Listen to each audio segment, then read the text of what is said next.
welcome back everyone, welcome back to another weekend edition here of the PiGosaur Cup, the PiGosaur Cup number 72. I'm of course just VIP with you and joined by these amazing players and by the people in chat as well. Welcome one all. Welcome one all to a replay cast. We're going to be catching up with some of the otherwise missed weeks of PiGosaur Cup. Usually we do cover it live. It is typically in the morning, so say like 12 hours from this message, or maybe like 15-ish hours from this message is usually when PiGosaur Cups are occurring. Typically a really rough time for the European region, a better time for the Americas and for Oceania and Southeast Asia instead. So usually we cover it live, but there were a couple of weeks here and there where we did miss a broadcast, and we're here to catch up on said broadcast coverage, specifically with PiGosaur Cup number 72 and number 76. 72 and 76 we did miss out on, so we are going to be catching up. Today being 72 and 76 being next week as well, and they'll be fully caught up. It's happening. We're getting fully caught up on some of our otherwise missed events. Up first, we're going to be jumping into the quarterfinals. It's going to be a TVT between Cure and Nickrat, bearing in mind that this format, or this event, does have a unique format, does have best of 5 semi-finals. True. So best of 5 semis, and of course best of 5 grand finals as well, so that is a bit of a difference. Typically open cups have best of 3 semi-finals, so that is a bit of a difference. Likewise, also for other events like our own tournaments, we do hold semis to cast one after the other. For PiGosaur Cup, they occur at the same time, just as a heads up. For now though, we're going to be jumping into our Terran versus Terran matchup, Cure versus Nickrat. Let's go. We've been covering quite a bit of TVT as of late, especially during the GSL last night, where we did feature ByuN versus Cure, and now we're seeing some Cure versus Nickrat action instead. Let us go. When it comes to our Terran players here, I mean, we'll get into it here, but Nickrat, he was at a time known for being the ByuN sniper. He has some killer TVT at times, and we'll see how he compares to Cure. Let's go. As spawning in the top left-hand corner, Winter Madness, we have the red Terran player. We have red Terran Rose Stouty Balls. It is Nickrat. And spawning in the bottom right-hand corner, we have the South Korean Terran player. We have the blue Terran representing Team Liquid. It is Cure. Let's go. Let us jump on in. And again, yesterday was pretty intense when it came to StarCraft. We were covering GSL, of course, in the evening, in the mornings as well. We had some StarCraft Evolution coverage as well. So it was a pretty intense day of StarCraft. Pretty intense. I do apologize. We did end up rescheduling this morning's geothermal cast just because last night there was a lot of casting going on. I was completely worn out and couldn't quite handle getting up in the morning to cover some geothermal. Instead, we have been rescheduling that instead, and that allowed me to release schedule VODs, edit VODs, and catch up on other things. There's a lot going on. There's a lot to do behind the scenes. That's casting twice a day every day. It means I have no time to do it all, baby. No time. So spend the morning scheduling VODs, editing, making thumbnails, all that good stuff. Bearing in mind that if you missed out on GSL last night, we will be broadcasting the VOD over on YouTube in a couple of days this weekend. This weekend we'll be covering those VODs. We'll be able to showcase them, I say this weekend, really in 12 hours time. In around 13, 14-ish hours time. We'll be broadcasting it over on YouTube, so the VODs will be available, of course. You will have it. You will have it. Again, that'll be on Saturday and Sunday. That'll be Group A and B from our GSL coverage, from our live coverage over on Super. Others are coming down. Double gas open out of Cure, likewise double gas out of Nickrat. So far mirrored builds all around, racks into a factory. So far so good. No one is going for any kind of shenanigans, no one's going for any kind of proxies, and no one is going for any kind of economic opener either. We're playing it safe. Both sides are playing it safe, baby. Playing it safe. Bearing in mind, as always, for the rest of the season of GSL, we'll be covering it live. We'll be casting it live over on Soup, and then a couple of days later, we will be rebroadcasting it over on YouTube. When it comes to RSL, that does also begin this weekend. We won't be casting RSL live. We'll be casting it. We won't cast it via replays either. We'll be co-streaming RSL during the playoffs. I believe the group stage begins this week, and we'll most likely be just jumping into the playoffs instead. Covering the group stage alongside everything else that we're doing, there's no shot. Like we have no space, man. We have no space. Maybe one day. We'll co-stream the group stage. One day, maybe one day.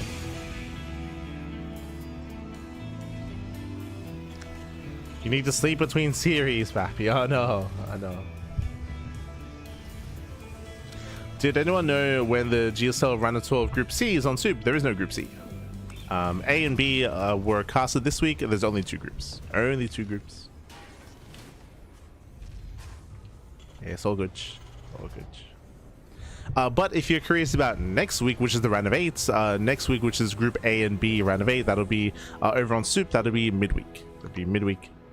It will be on the, let me just double check. That'll be on Wednesday and Thursday. Wednesday, Thursday next week. 6th and 7th.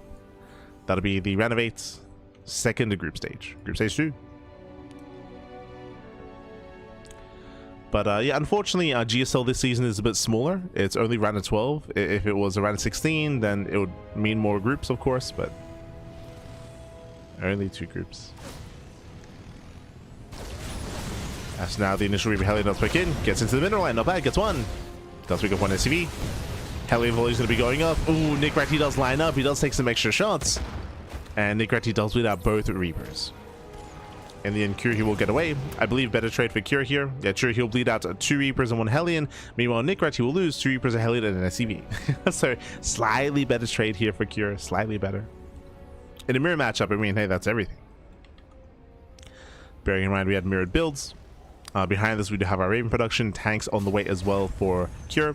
Did go for the initial Cyclone, but bearing in mind, only 1 Cyclone for Cure straight into tanks. Meanwhile, Nickrat making additional Cyclones. So this does mean that Nickrat, he's going to have a more robust early game with additional Cyclones, but it also means that his tank production is delayed, so he's going to have a weaker mid game. So there's a bit of a give and take here. Cure getting his 3rd base on location. Ooh, bit of a risky maneuver here. Hoping to gain map control and hoping that Nickrat is passive. I mean, Nickrat, he is playing it safe here with the extra Cyclone, and hopefully he's active soon. If not, Cure is just going to run away with this. Looking at the vision here, you can see Nickrat, he has a 0 vision. He has 0 vision across the map. He has not seen anything yet. He's still building up, and he's getting a start on the high ground. Okay, so both players are expanding. Again, Cure is being that much greedier as he's on location and a faster 3rd CC as well, so this is all in favor of Cure. You could argue that Nickrat could try to punish this, but Nickrat, he's staying back. We're staying back, we're calming down. But yeah, it's going to be a pretty intense. I mean, it is an intense period of StarCraft at the moment, just because we have GSL and RSL all at the same time.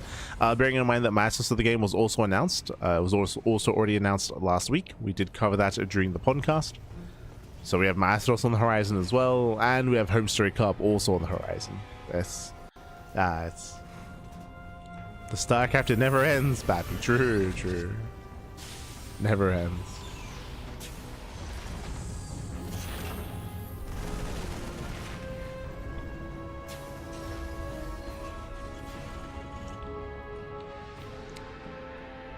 Cure's moving out.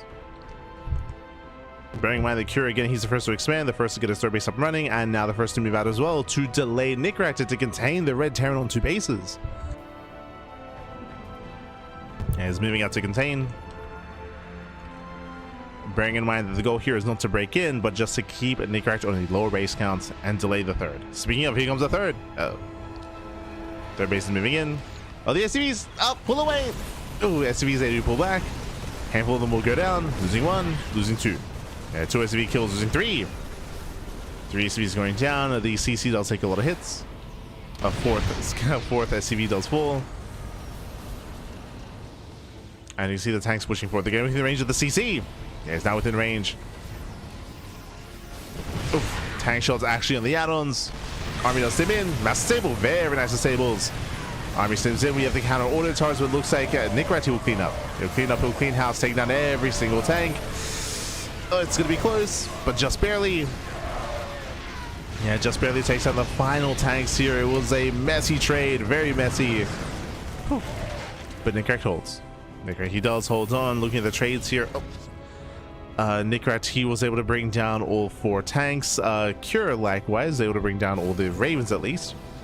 So Ravenhound was reset for both players. Nickrat does take that a fight. Cure still has a slightly better economy, that is true, but Nickrat, he maintains a higher tank count. That's what's important here. Oh, my apologies. Only 1. Never mind. Never mind. I did lose an additional tank towards the end, so Yeah, Nickrat, he's down in tanks. He's up in marines. That's the one advantage he does have, is that marine count. And we'll see if we can make use of it. Marines are moving out. Here's building up. Thankfully, both players going to Bio. Bearing in mind, we did see Cure going to Mech previously previously during the week, during GSL. It was very specific though for a certain map.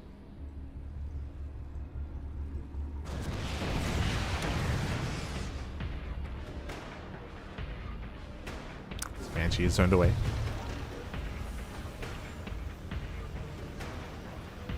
Also, my apologies. I said it was Cure. It was Bunny. If I recall correctly. It's Bunny.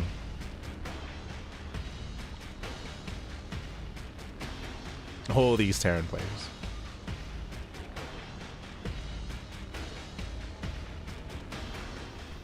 Yeah. Screw's being active and catching out some Marines. Nickrat's main push is coming. Bearing in mind, Nickrat does have the high Marine counts. And he can bully. He's got the better upgrades as well, slightly. So does bully back Cure. Again, things are looking up here for Nickrat. Taking slightly better engagements. Claiming his 4th CC. Still maintaining his Marine count. And we'll see what he does with it. We can see Cure rotating towards the left-hand side, and he may disrupt the CC building. May disrupt some of the economy. Yeah, stimming forward. There's a couple of SCVs down here on the low ground. Base is Sims in, confirms no base on location. Likewise, Nickrat does the same. Checking for the 4th base. Loading up, dropping into the main. Nickrat does reinforce. Got his 3 tanks, got his mass buyer. Trying to push in towards the 3rd base. At the same time, drop does unload. Yeah, Curie gets in. He gets into the main base. Nickrat, he's distracted. Ooh, SCV's going to be going down. He gets it. No. He doesn't pull away. Yeah, no reaction, no response here. 13 SCV kills. Ay. Nickrat, he commits. No. He commits to the siege line. The boys are being pulled and massive tank shots going off. And massive connections. The bio army just melts. And Nickrat will lose everything. He'll lose the main army across the map. 18 SCV kills, critical economic damage, and he lost the main force as well, while Cure maintains his tank count. Cure maintains the tanks. We get the tank count here. We have 4 tanks for Cure, only 2 remaining for Nickrat. Cure is now going for the counterattack, and Nickrat, he fell apart here. Again, Nickrat, he was in a better position up until that fight. The problem here is that he moved into a siege line, and on top of that, he was distracted in the main base. Likewise, also lost too many SCVs in the main. Nickrat just torn apart. Torn apart when it mattered most. Tanks to siege. Tank volley's going up.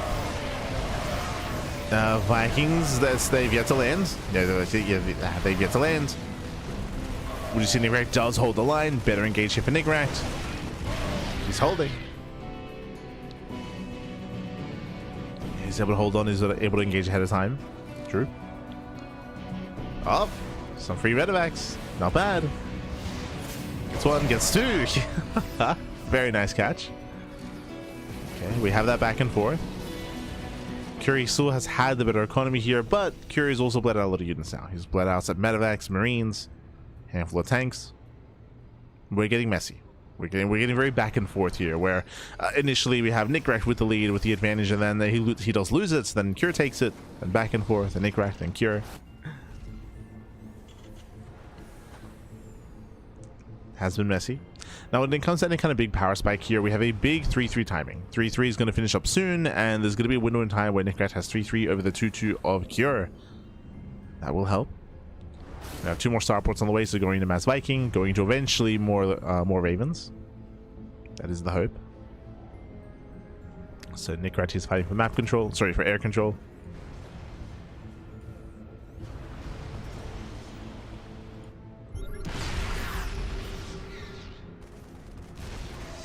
As Nickrat is still looking for a way in.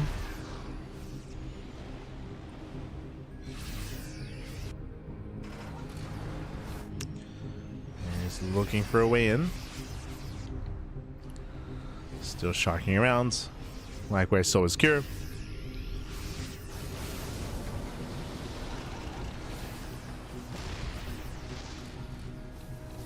So far, Nickrat is keeping up. Again, it's all about these rotations. It's all about keeping up with the army, sieging up in time. Likewise, from the opposing player, it's all about trying to catch his opponent off guard and slip past, or get on top of the tanks. Here, for example, we have 2 free tanks. No, the tanks. He's gonna get at least one. One tank goes down. Now going for the other as well. Cheeky moves here by Cure. He should only get the one, but still, that was a better trade for Cure. Gets 1 tank for a handful of Marines. Nickrat rotating here towards the top side. Does take the tank shots to the face. Yeah, does take the tank shots. Oof. Yeah, dragging the army into more tank fire. The Curie's going for the counterattack instead. Okay, we're going for the base trade. We're going for the base trade. Curie just sends, he sends everything. Oh, guesses over the starports. Okay. It's 1, 2 starports going down. Tanks that get within range of the CC. Oh my god, the ByuN dog! He left it within range. Massive tank shots. So many Marines go down. Who cares about 3-3 when tanks are involved? And speaking of, Curie's about to catch up. The upgrades are about to kick in. So we're evening up the upgrades, and Nickrat gets forced back home. He was unable to break in towards the 3rd. And Nickrat does race back. He just lost his 3rd base. I was going to lose his 4th, the planetary. There's no lifts. Nickrat, how do we move in? Do we move in? Counterattacks. Okay. Does go across the map. Looks like I may just commit to a full base trade. The issue here, of course, is that Nickrat is losing 2 expansions already before the base trade commences. Before it does commence. Nickrat going across. Does disable 1. Nice armor shred. Not quite. Only grazing a portion of the army. Curie does evacuate. Meanwhile, he eventually brought down the planetary. I was moving in. And there's nothing here. I say nothing here. We have tanks on the high ground in the main base, but the natural is exposed. You on Nickrat, he does take down the 3rd base. Now pushing towards the planetary. Tanks turn around. Tanks, they turn around. Nickrat is coming back home. He turns back around. Curie's already camping the natural, already camping the production. Remember, Curie has the low ground CC as well, getting more bases. And this is brutal damage. Curie's already remaxed. He's rebuilt, he's remaxed. I feel like the best chance would have been the base trade there for Nickrat. It would not have been easy, don't get me wrong, but coming back home here, it's a tough call to make. These armor shred comes in for this round. He cleans up the army. That's great and all, but he lost 35 SCVs. And here comes the 2nd army. Oh god. Here comes the 2nd force. Curie does trade. Tanks do siege. And massive tank shots going off. Yeah, with that, Curie cleans up the army. Shuts down the tank. GG gets called. GG gets called. And Cure, he takes game number 1. GG. GG, well played. Curie does take a lead in the series, and again, we had a bit of a back and forth here. Like, Nickrat, he was holding his own for a while, and then we had like these trades where, you know, Cure would take a bad fight, that Nickrat would take a bad fight. We went back and forth in that respect. In the end, of course, it came down to Cure able to outposition Nickrat to get across the map, and it forced Nickrat into a really awkward position. It did feel like there were, what, 2-3 different moments where it looked like we were just going to go for the base trade, but Nickrat, he would turn around. He'd turn back around, and I don't blame him just because he was later when it came to the base trade. He was often reacting to the aggression of Cure instead of being the one who dictated the pace of the game. So often he would push out to kill a base, but by then he'd already be losing 1-2 expansions. So it was just a really rough position there. He was behind even when it came to the base trade, and GG. GG well played. I will say that when he did turn back around, he would clean up the army quite well. He'd surround the force, that's true, but at the end of the day, he was still sustaining too many losses, economic losses. But GG. GG well played. With that, we're going to be loading game number 2, going to be loading into Tourmaline. Let us go. Also, we have fanfare again. True. I missed the fanfares in GSL. But they just don't do intros in GSL, which is weird. It's odd.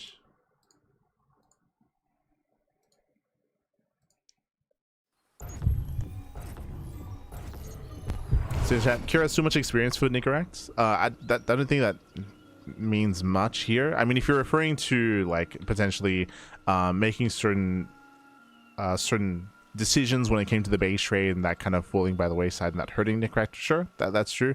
But I mean, Nicrat has beaten Cure before, and he's beaten ByuN before, and it is within his level of skill to kind of like take maps and take series.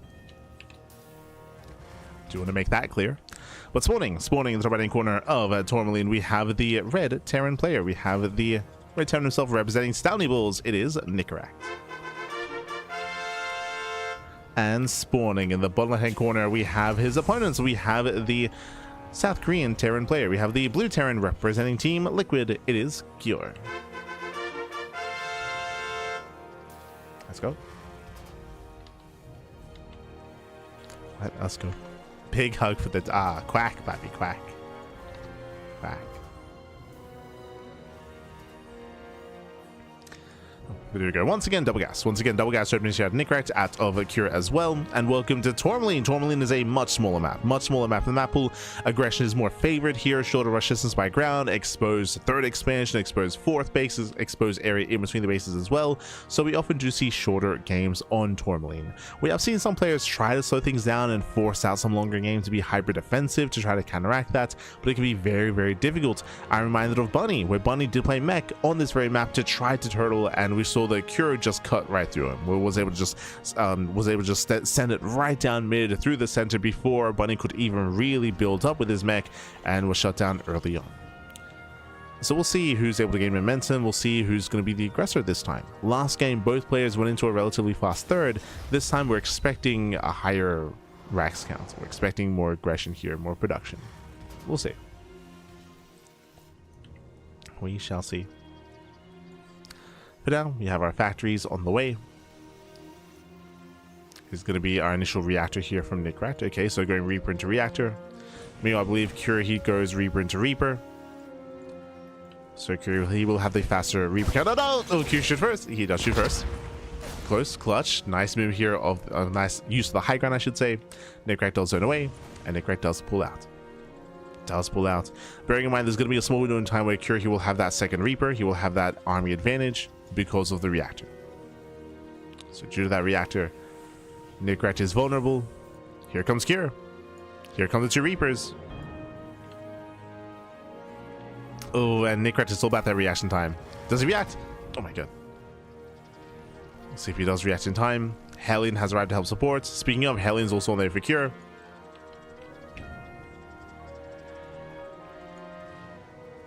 And Hellion has arrived. We're moving in. The Reapers are going to pop out just in time to defend. It was close. But yeah, they pop out just in time, and Nicrat, he's fine. Cure does not dive. I'm sure Cure was hoping that maybe Nicrat was a little bit more careless, a little bit more active out here, and maybe left a stray unit. Oh, Cure he will shoot first. He's in the tall grass. Uh-oh. Oh, does move out. First volley goes off. The army is lining up as well. Brutal Hellion shots. And in the end, it looks like Nicrat, he will barely come out on top here. He gets one more volley, and Nicrat will clean up. The Hellion does get some scouting information at least. And when it comes to the trade here, we do have, again, a slight lead for Nicrat. Just killing one additional Hellion. Not the biggest of trades here. Ideally, Cure wanted to gain momentum and actually take over the mineral line and get some economic damage done, but alas, wasn't quite able to. From here, we're building up. On up. Getting into our own Cyclone Raven. If you recall, last game, Nicrat did make additional Cyclones. He went into a double Cyclone opener into delayed tanks.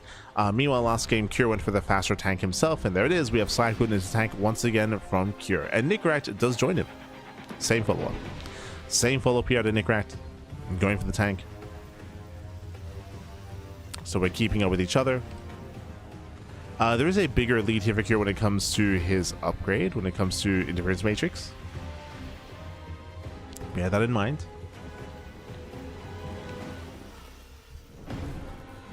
Did prioritize the Matrix.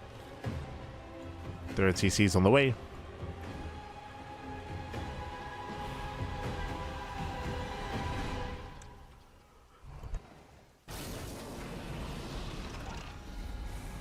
Oh, and due to the later upgrade here for Nicrat, he doesn't really have much pushing power here. Without his Ravens, it's going to be difficult to really try to break his entrenched position and try to move in. So we're pulling back. We're taking our third bases. A lot of the aggression typically comes when our players attempt to expand. So for the time being, CCs are on the way, and when we attempt to expand, then we can start to move out. So we're calming down.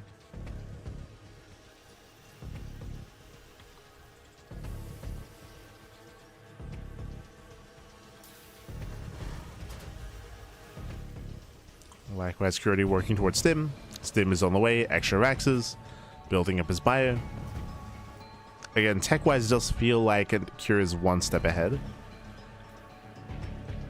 The one advantage that Nickrat has is higher marine count, due to the early reactor, if you recall. Earlier reactor, heavier marine count. Nice on Nickrat. To see if he does move out.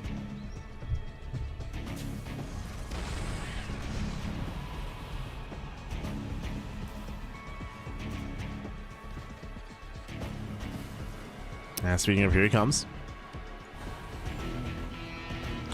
So once again, Nickrat, he does have extra marines to work with here, and that might be enough to tank some shots and to get within range. But he doesn't really have much dive potential as he does not have Stim. And no Stim. We'll see if he can land those disables. Ravens, they lead the charge. Gets one, gets two, and gets three. Yeah, 3 tanks to get disabled. We have the counter disables as well. We have 1 tank still firing, by the way. Yeah, 1 tank shot going off, and the Marines are just going down. GG gets caught.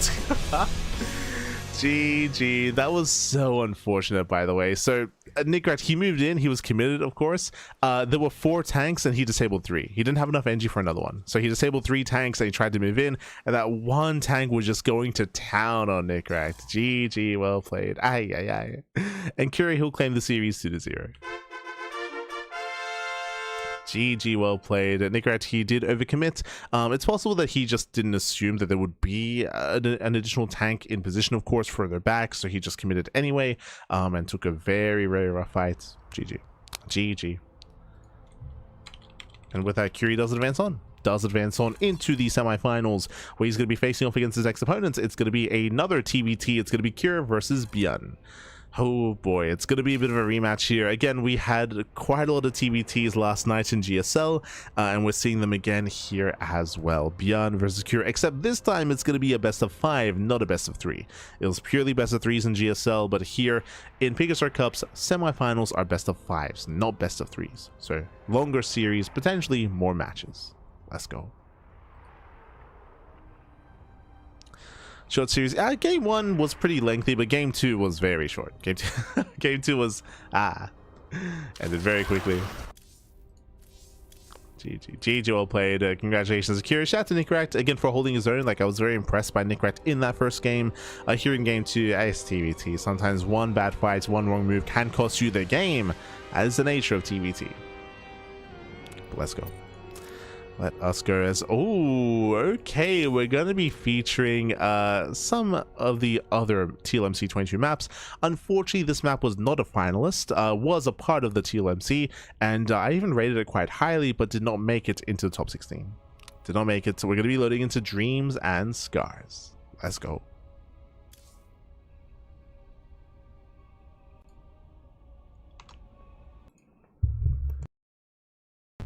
GSL games were pretty nice. They were at least high octane. There was a lot of all-ins. It was like, yeah.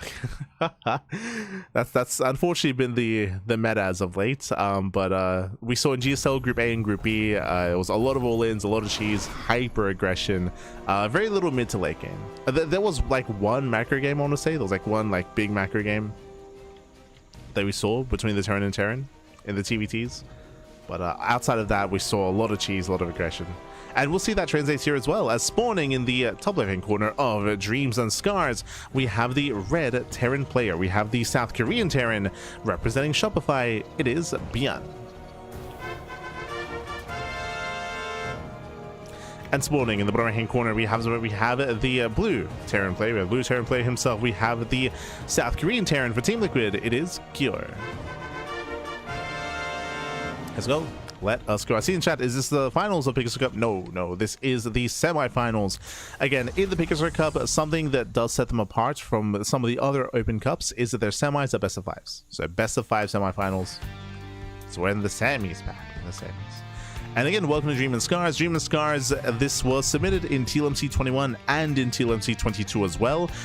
Is a quote-unquote 4-player spawn map, but it does force cross spawns. So either you play top left and bottom right, or top right and bottom left. So you only have it only does force cross spawns, and each spawn location is a little bit different. Now, for this spawn location, we have a high ground natural base. Okay, so we have a pocket. We have a pocket expansion here on the high ground that is available to us. Likewise, we do have our low ground expansions. Now, I will say that the low ground third bases are much more difficult to maintain. The distance between your ramp and the third base is a little bit more difficult, as it's off to the side, whether it's here on the low ground on the right hand side or off towards the left hand side as well. A lot more exposed, a lot more difficult to maintain, for sure.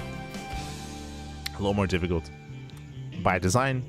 We can see both players get their CCs on locations. We are both expanding in our pocket bases. As I mentioned though, like again, the third base location is very open, very exposed, very difficult to maintain, for sure. That was our big criticism of ByuN Scars in TLMC 21, if you recall. In the last season of TLMC.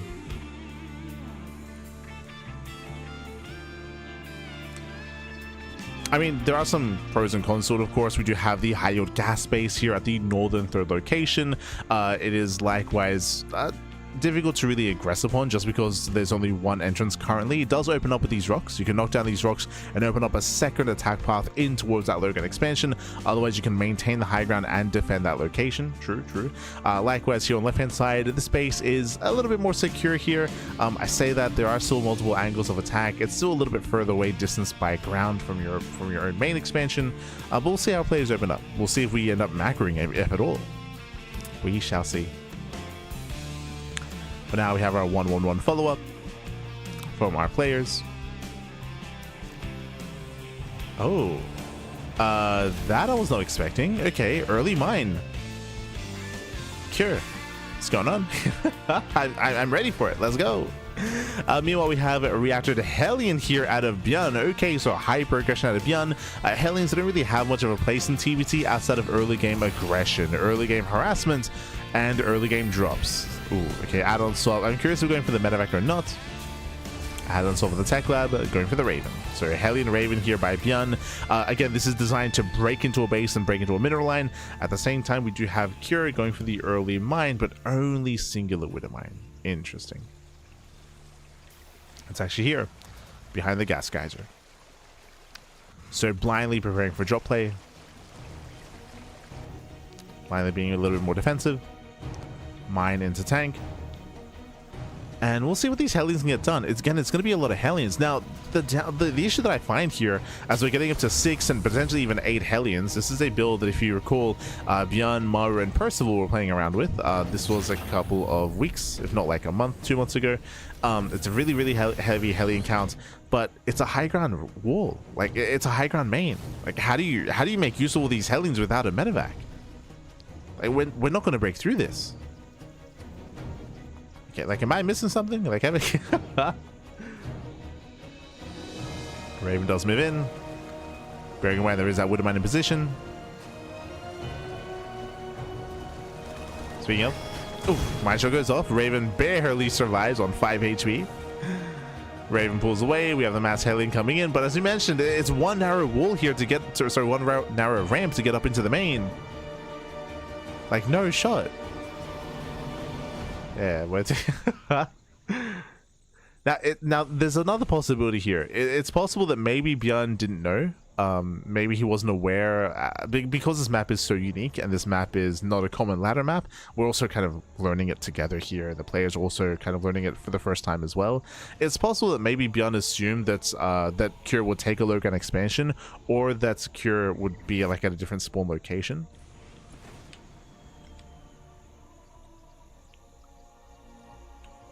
Yeah, we'll see if in the end all these Hellions, if they pay for themselves. Yeah, Cure, he's solid. Like, he's perfectly fine here. He's set up outside of his expansion. ByuN is built up to his 3 Ravens. Does have his disable. Behind this, getting his third base on location. I still don't see him breaking this tank line, though. I mean, with Master Sable, he can get himself the Marines, maybe. Speaking of, look at the Raven. Yeah, Raven taking a lot of hits. Master Sable here on the tanks, and Hellions, can they break through? They cannot. Yeah, the Marines, they hold their own. They cut back to the tanks. Ooh, Mind Shot going up, Hellions going down, and with that Cure, he will shut this down completely. And yeah, the Hellion opener just wasn't worth it. It was we spoke about it. The 6 Hellions, in the end, they were not able to be used to harass, and likewise, even here in the main fight, they did struggle heavily against the Marines. And with that, ByuN has to get the hell out of here. Has to pull away. Curie has momentum. And the issue here, after that lost fight, ByuN, has he save his third? He doesn't. He cannot save the third base. Forced to lift. Forced to pull away. Third base is denied. And Cure can now claim his own. He's claiming his own on location.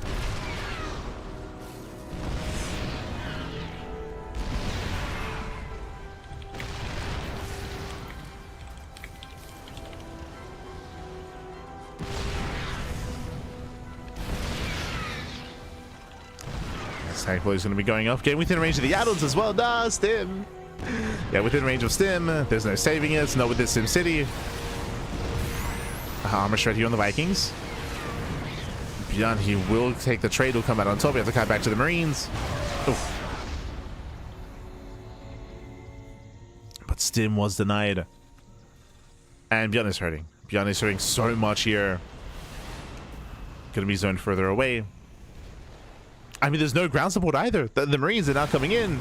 No, we just chase them down. Takes down the Ravens. 1, 2 Ravens will fall. Massive pickups. Vikings got what they wanted. Reset the Raven count. Now, upon losing his own Vikings, I feel like Cure should be backing up from this point. Sure, he still has a high tank count, that is true, but now he has lost air control. Lost air control. Oof. Does move in. Diving on 2 more tanks. Not bad. It gets 1. Gets 2. Okay. Decent pickups. I was like, shouldn't we back up? It's like, nah, I guess it was 2 free tanks. It's fine. It's perfectly fine. Yeah, the production here has been so abused. It's been so exposed. But that's also a bit of a learning curve when it comes to these new maps, right? It's a bit of a learning curve when it comes to how to construct your SimCity, as add-ons have been punished. ByuN going for Viking harass. Turret's not done in time. Vikings, they drop in. Yeah, SCV's gonna be going down. Catching up 5 SCV kills. Nice damage being dealt.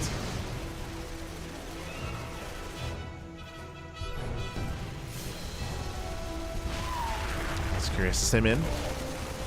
Once again, 3 Vikings are not easy to deal with. Not easy, baby, not easy. Stims in, boys are being pulled. Oh god, a messy fight here for Cure, as he will lose 10, 11, 12 SCVs. 13? No, 12. 12 SCV kills, crazy damage. Technically, ByuN does take a worker lead, but he's heavily oversaturated. Like, he's not making use of his economy. It was nice harassment, don't get me wrong. It was good. But all the production had to float, and here we go, he's breaking out. Yeah, Stims down to low ground, breaks through the tank line. ByuN does break out. Oh, Cure, he's down to only 2 tanks. Yeah, Cure, the army is not there. Despite containing, he was doing an amazing job of containing his opponents. But Cure, he did stick around too long, he bled out too much. ByuN has the army lead.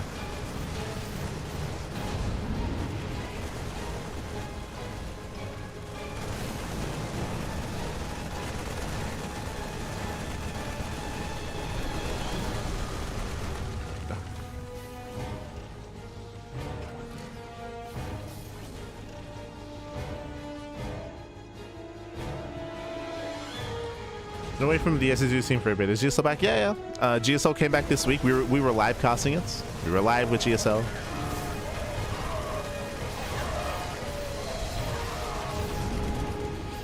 Shadowcast the recast. Well, we I guess technically true this time. Like, so we do have the rebroadcast of the Soup stream on Twitch, but that's tomorrow. That is going to be tomorrow. The way that it works is that because the event is organized, sponsored, and run by Soup, the live cast is only on Soup, and we cannot show the VOD of the stream anywhere else for 48 hours. So that's why the stream was last night, and tomorrow we get to rebroadcast to YouTube. YouTube and Twitch. But there's a time limit where we cannot, you know, show that VOD anywhere else.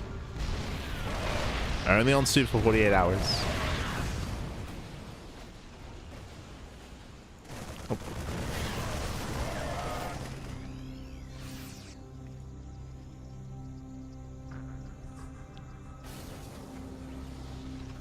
And if you're a little bit newer to StarCraft, Soup is Afrika. Afrika TV, they rebranded to Soup like a year ago, 2 years ago. Relatively recently. They did rebrand. Now they're all made out of Soup.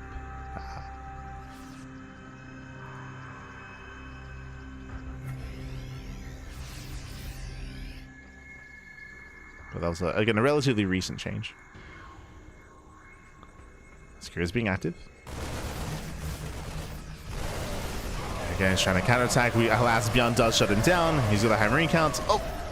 Never mind, reinforcements have arrived. I mean, it's still quite tense. Cure heals tonight his third base, now expanding here on the top side instead. We're getting messy. Again, Cure was in such a commanding position earlier, but Cure, he's lost that lead. Has lost it. Going for the drop. ByuN likewise rotating as well. Looking for another way in. I will say that this base is very accessible just because it's on the low ground. It's going to be quite easy to abuse if you can knock down these rocks. Center Tower will let Cure know. As he's going for his own Doom drop. Heads into the main. Dives in. Yeah, dives into the main base. Takes down the tank. At the same time, ByuN does stim in. Ooh, and he takes down the CC. Yeah, massive pickup. Cure's out of position. Base goes down. At the same time, we're trading bases. We're trading bases. Cure does take over the pockets. Denies +3. But he's being cleaned up. He's being cleaned up here. ByuN, he'll shut this down. Takes down the tank. Takes down the Marines. Cleans up the Doom drop. And attacks across the map. Ay, ay, ay. Yeah, ByuN, he is fully back in this game. He now takes the lead. Kills the third expansion. Defends against the drop. Cure is now stuck on 2 bases. And Cure's being overwhelmed. There's going to be a window in time where Cure, he's going to have +3 over his opponent. That's going to be nice. That's going to be great. But that doesn't make up for his lack of economy. Doesn't make up for it. What does Cure need to do? Another Doom drop. Another counterattack. If he can get into a mineral line on the top side or the south side, if he can kill one of these bases, if he can cripple the economy and force ByuN back home, then there's a chance. But Cure, he can't just stay back. And speaking of counterattacking, let's go. He's making his way over. He's currently barely out of range of the Center Tower. He's out of range. Knocking down those rocks. ByuN, he does not see this. Rocks are being knocked down. ByuN has a vision. Cure sims in. Gets a free tank. And he should kill the CC as well. Let's go. Yeah, CC goes down, mineral line as well. Massive pickup. As I mentioned before, applicable to both players actually, but this low ground expansion is so isolated and so vulnerable. And you saw both players just deleted in seconds. Cure's in this. He's 18 SCV kills and the expansion. Worker counts are very close. Oh no! Marines getting caught. Cure has to pull away. And he will get caught out. And nice catch here by ByuN. But again, SCV counts are very low for both players. Worker counts are low. Comparable army sizes.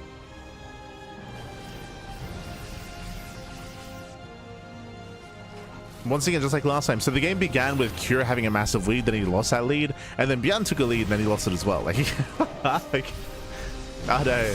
And that was the begin. Ooh, tanks are a little bit late to siege. Yeah, tanks late to siege. Marines, they overwhelm. And ByuN is too much. He has far too much here. Breaks through the siege line. Takes out every single tank. And ByuN, he's going for it. At the same time, we're going for the base trade. We're going for the base trade. Let's go. Send it, Pappy. Send it. Curie's in the main. I mean, there was a main here at one point. The main base has been killed.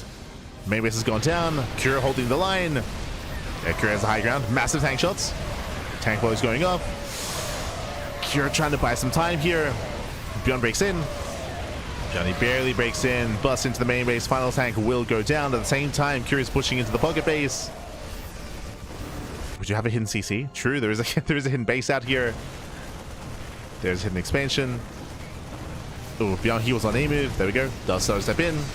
Cure still has some mining going on at the same time, so does ByuN. Yeah, this still has a base mining. Base is under attack. Cure is aware. Look at the army tab here. Cure, he has 34 Marines. He has a heavy Marine count. At the same time, ByuN has a higher tank count instead. But the Marines, they should just be able to out DPS. They can hunt everything down. The damage output here for Cure is just so much greater, and he will hunt down the CC. He gets it. Ooh. CC goes down. ByuN turns around. Okay, no. Okay, saving the SCVs. ByuN, he does save his workers, but ByuN, he cannot afford a CC, so he cannot make another base. And again, like, it just takes so long to kill buildings here. He just doesn't have the Marine count. Doesn't have them. Not like this. Yeah, came with the production. Final buildings are being destroyed. ByuN is being revealed. And remember, Cure still has that command center, by the way. Like, he's still has the base out there. He still has mining, more importantly, just barely. And Cure should have this. He should have this. At the end of the day, Cure can just turn around. He can turn around, and Cure, he will win the head-on fight. As long as ByuN isn't pre-sieged. True. Like, there's a world where if ByuN can siege up his tanks and force a fight within range of his tanks and his liberators as well, then ByuN could win a fight. But if he's unsieged, then he'll lose everything. Alright, so still mining. Meanwhile, Planetary's morphing in. Reeling our hearts out.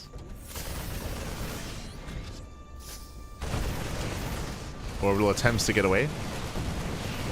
Yo, shatters to the turret. Doing what he can. Boys, they also try to engage. Oof. And these SCVs, they should go down. They cannot out DPS the healing here on the medevacs. Oh, one of the medevac goes down to the turret. Shattered to the turret. This orbital might actually just lead the liberators to the hidden base. Yeah, you can see the orbital turn back around. He's like, ooh, I don't want to actually lead you there. Does notice.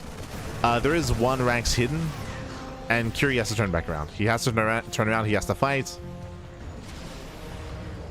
Here comes Cure. ByuN is down to 2 buildings. He has 1 floating ranks here and 1 hidden on the left-hand side.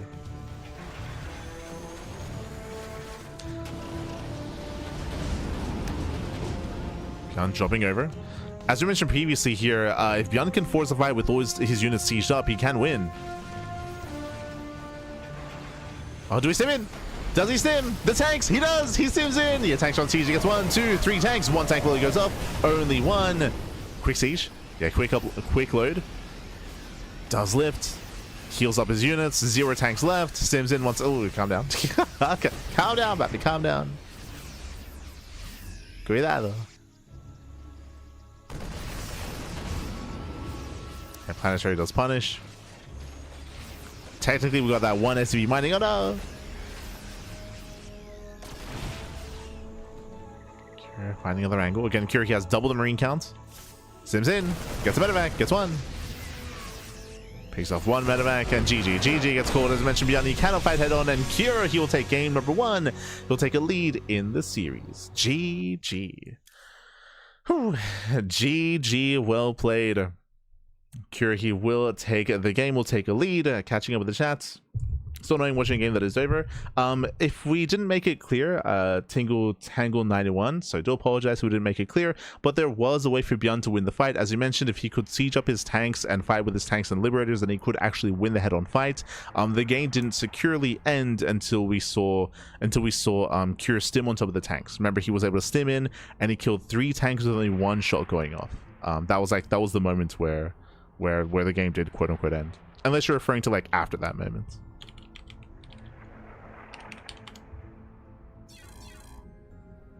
But that's why we were trying to emphasize on that individual moments. Remember that there were only 12 Marines for Cure, so if those tanks were able to siege up and get their volleys off, then ByuN would have won that fight. So do apologize if we didn't make that apparent, but here we go. We're going to be loading into game 2, going to be loading into Storm Surge. Let's go. Let us go.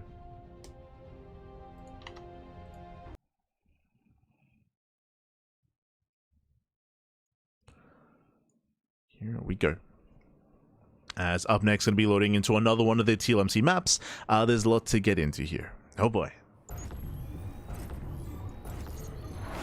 As spawning in the top right-hand corner of Storm Surge, we have the South Korean Terran player. We have the Red Terran representing Shopify down in the series, but it's the best of 5. We've got plenty more games ahead of us. It is ByuN. And spawning in the bottom left-hand corner, we have his opponents. We have the South Korean Terran player. We have the Blue Terran representing Team Liquid. It is Cure. Let's go. I like those final stretches whenever unit counts. It was pretty intense. it was very, very intense. GG, Pappy, GG. And again, it was very back and forth as well, bearing in mind that initially Cure had the lead. Remember, Cure, the game began with Cure pushing out and containing ByuN on 2 bases. ByuN, he was losing, he lost Stim, he lost the Tech Lab, he lost his add-ons, he had to reposition all of his buildings as well. Like, ByuN was getting bullied, and then ByuN, he broke out. Cure, he overextended, ByuN was able to take a lead from there, mass expand to take his 4 bases, even snipe an expansion across the map as well, and then Cure sniped bases. Then we had that back and forth, we had that interplay in the mid game, which we did appreciate. But now we're loading in. Now we're settling the game 2, and welcome to Storm Surge. Now, I do want to make it clear as well that there are 2 versions of this map, and you might have seen one, depending on who you're watching, but bearing in mind that they are different versions, and one is not quite like the other. So there's a version of this map called Storm Push. And that does actually have a push and pull factor here with the current, with the water current here, with the tide, where depending on which direction your units are moving in, they get pushed, or they get pushed and helped and accelerated, or they get slowed down instead if they're pushing against the tide. So there is a version of that map, and that is called Storm Push. That is not the same as Storm Surge. Storm Surge is just regular. It's just a regular pathway. Bearing in mind that bear that in mind when it comes to voting as well, because this map did make it into the top 16 of TLMC, and you can vote on this map to be added to the map pool, to the ladder map pool, but bearing in mind that the version that's a part of the Team Liquid map contest doesn't have the speed up zone. As you can see here, it's just normal, it's just regular movement. But again, you might have seen some games played on this map where like the water actually like affects the movement of the units. But that's not a part of the TLMC. The reason for that is because to actually make that that push and pull like feature, like to actually make that happen, they actually had to like go in and like modify some of the code and like make some more what's the word I'm looking for? Some more like invasive changes to the map that go against the like rules and the restrictions of Team Liquid map contest. So the TLMC, like, they have certain things that you can't do, like you can't like go in and like change certain values and do things of that nature to maps. Like, there are restrictions, and Storm Push does kind of violate those restrictions. Maybe one day we can like petition for the TLMC to like alleviate some of those restrictions. I think part of that is just like, you know, just because like things could like break, and they don't want to like break things and like add that to like the ladder map pool, and then things aren't working as intended or anything like that, or they don't want to mess with the game too much. Just bear that in mind when it comes to voting.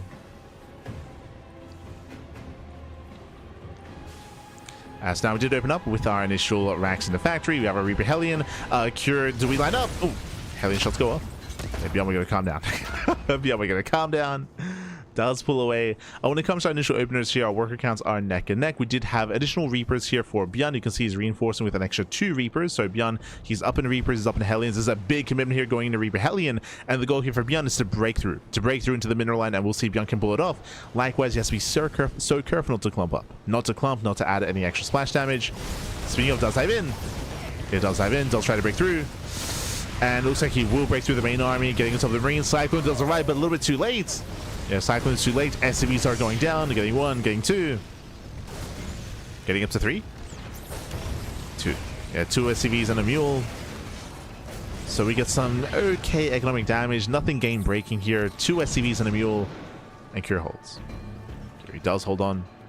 Bearing in mind that the downside of this build from ByuN is that he has no Cyclones of his own. Oh no. ByuN, he's forced back. Just now reinforcing with his own Cyclone. And Cure, he's massing up. Going to his own Ravens. Tank production. Here's a massing. Is that a second? No, okay. The first starport's on the way for ByuN. Again, his starport was delayed in favor of the extra Reapers and extra Hellions. So in some aspects here, he's behind in terms of tech. In other aspects, at least he does have faster stim. So stim +1, a faster bio setup. But it's going to be lacking when it comes to tanks, when it comes to Ravens. I mean, that's typically how ByuN enjoys TVT. Is being lighter on tanks, lighter on Ravens, and more heavy on Marine. It's a unique style that's unique to ByuN. He likes it, man. He likes it.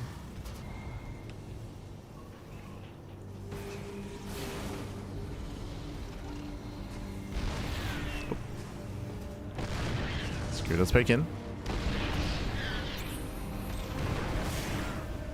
Let's break in.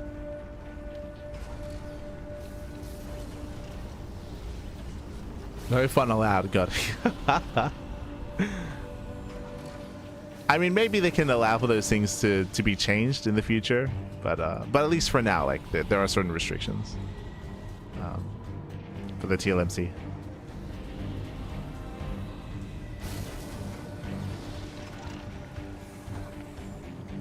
Oof. Yeah, Cyclone does get caught out. Remember the water slide map? I do remember the water slide map. That was amazing. Feels Mapper's delight, man. It was crazy. As ByuN does slip past, he does slip past. He's got his double medevac drop, gets into the middle line, and Cure is completely out of position. There's nothing here. Yeah, there's nothing here. There's 1 tank on the high ground. Marines, they keep pushing in. 16 SCV kills, and Cure's not getting any ground. Cure's not getting any ground here. Oh, I say that, jeez. ByuN coming in. Cure, he has to commit. Boys are being pulled, and we're going for another base trade. We're going for a pseudo base trade here. Boys are being pulled. SCVs are going down. Tanks, they still maintain themselves. Cure, he breaks through. At the same time, though, ByuN unable to push into the main. Oof. And neither player is. Neither player is. Both players, they take over their respective naturals. ByuN trying to break out. Oof. Tank shots going off. 1 tank goes down. 1 tank left. ByuN is holding. ByuN is holding on. Un poquito más. Yeah, now within range. Tank goes down, and ByuN, he defends. He defends his own natural at the same time. Cure, he has no natural to speak of. There's no natural. Down to 1 base. Down to 1 CC. His own would-be 3rd base is just now finishing up. And ByuN, he has the greater economy. He has the economy. Likewise, he has the army as well. You can see here, ByuN, he's up in Marines. He's still down in tanks and down in Vikings. He has that Marine count. I mean, hey, that was what we mentioned when it came to the build itself. Did sacrifice tanks, did sacrifice his Raven production for mass Marine. And ByuN just has to hold. Just has to hold, survive, allow for his economy to actually kick in and snowball out of control from there. Just build up an even greater force.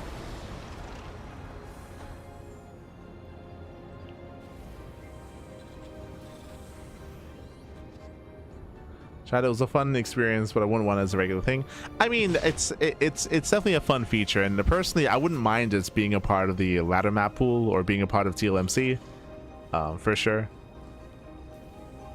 But did just want to make it clear because I'm concerned there are people that are going to be voting in the TLMC that saw the version of the map that has that feature, and they assume that that's a part of it, and like they go in misinformed into voting.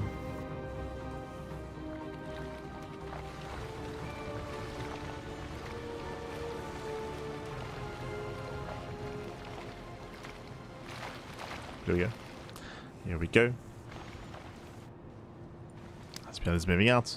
Once again, due to the greater economy, ByuN has built up a larger force. He's now even on tanks, 23 Marines.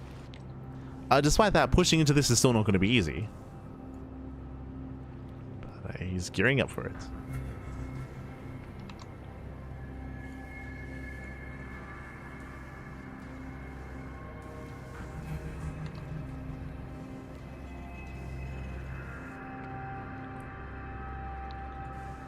His own third base is now finishing up. Cure is still saturating his own natural. Now, when it comes to TBT here at Cure, he is at a deficit, that is true, but the reality is that TBT is one of those matchups where you can be down 20-30 supply and still make up for it due to just purely positional play. That's the power of tanks, right? If you're able to get your first volley off and able to have the initiative when it comes to an engagement, you can still take a fight even with the deficit. So we got to be careful. That's also why TBT has a reputation of sometimes turning into like a turtle fest, and the armies just kind of stand against each other. The reason for that is because pushing into a sieged army, it's not easy. It's not easy.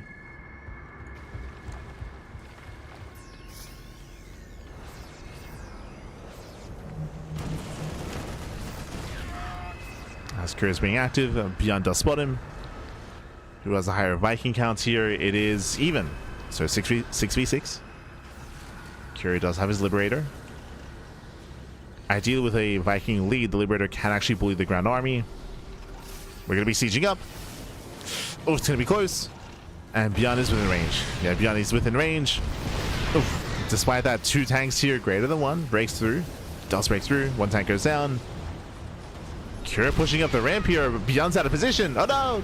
Yeah, ByuN's out of position. He's racing on over. Tanks are exposed. Boys are being pulled. And that's got a lot of SCs going down. He'll take down the mineral line, but the Marines, they come in and they clean house. Yeah, they clean up. ByuN, who will kill everything. He will cost him 18 SCVs, but ByuN holds. Oof, oh gosh. It's not a clean hold, but he's holding on. That GG. GG gets called, and ByuN ties up the series 1-1. Whew. GG. GG, well played. We're tied up 1-1 here. We're going to game number 3. Again, a very intense game here. We saw the Cure, I mean, he was down and out from the beginning almost, where the armies, they passed by each other. We were going for a pseudo base trade. We saw that Cure, he was able to get some economic damage, but he did not kill the natural.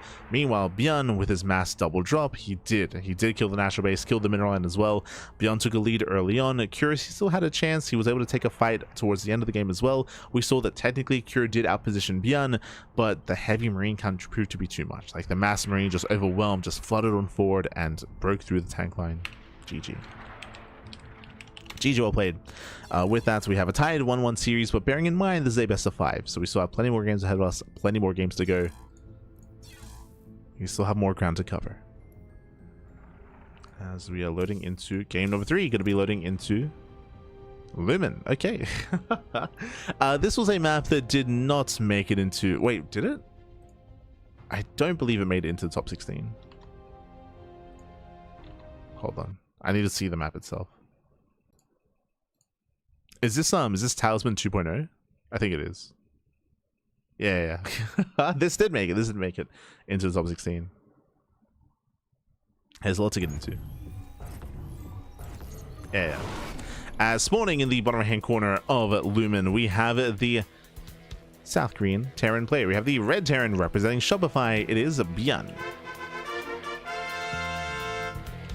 And spawning in the top right-hand corner, we have the blue Terran player. We have the South Korean Terran. It is Cure for Team Liquid. Este chanchito. I guess he came into the series early. It is very common to proxy Reaper. It's very standard to see proxy Reaper. I would imagine we'll see it once in this series. I would imagine. For now, we're going to be opening up, and welcome one and all to Lumen. Lumen is a rush map in the TLMC22 map pool. Did make it into the top 16, is available for voting, or will soon be available for voting.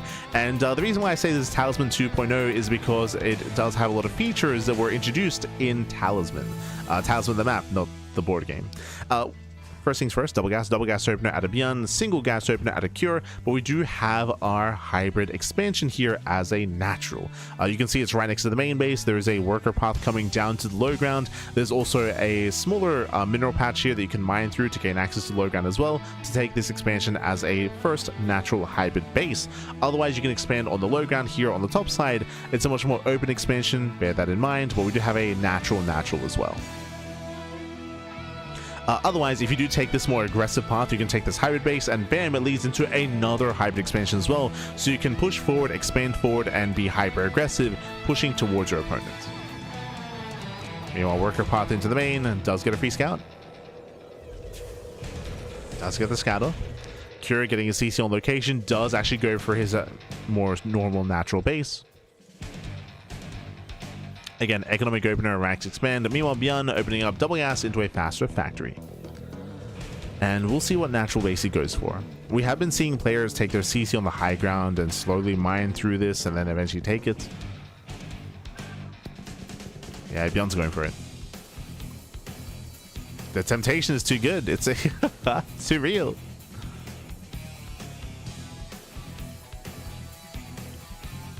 Reaper doesn't move out.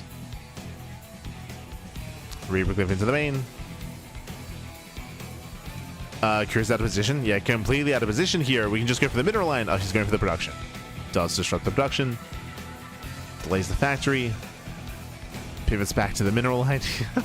I feel like we could have maybe have gotten an SCV kill if we had fixated on said mineral line, but regardless, Reaper pulls away.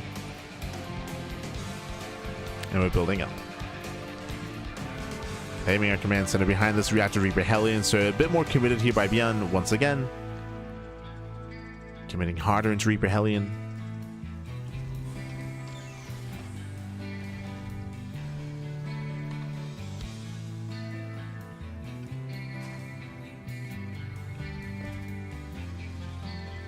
And because we're committing so hard, we should be ideally looking to dive into a mineral line, to dive into this natural specifically. Oh boy. How much do we have? 3. So 3 Reapers, 2 Hellions. ByuN does move out.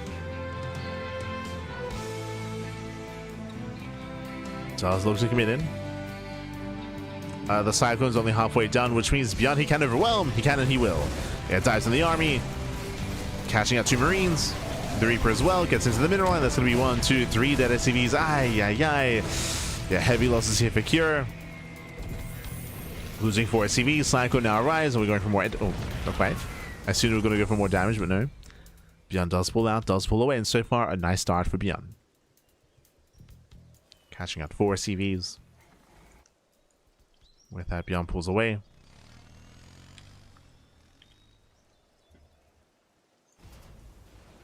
ByuN, he still has to mine through those patches. Bear that in mind. I see, he has not been prioritizing those patches. There we go. Pulling one in. ByuN, he will have that boosted economy. He does have those gold patches. He's got him.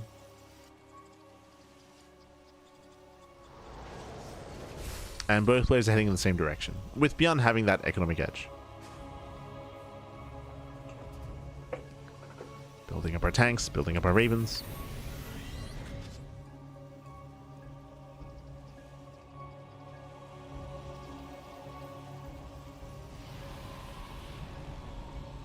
And we'll see how we move out from here.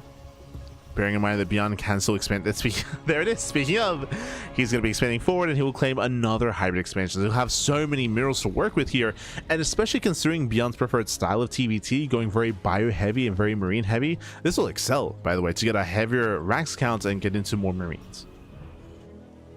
So this will lead into a very, very, very strong mid game here for ByuN.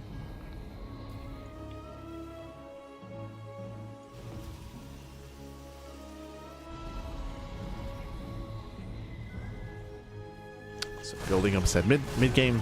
Likewise, Cure is claiming his own third CC. He's going for his own hybrid expansion, but as a third, not as a natural.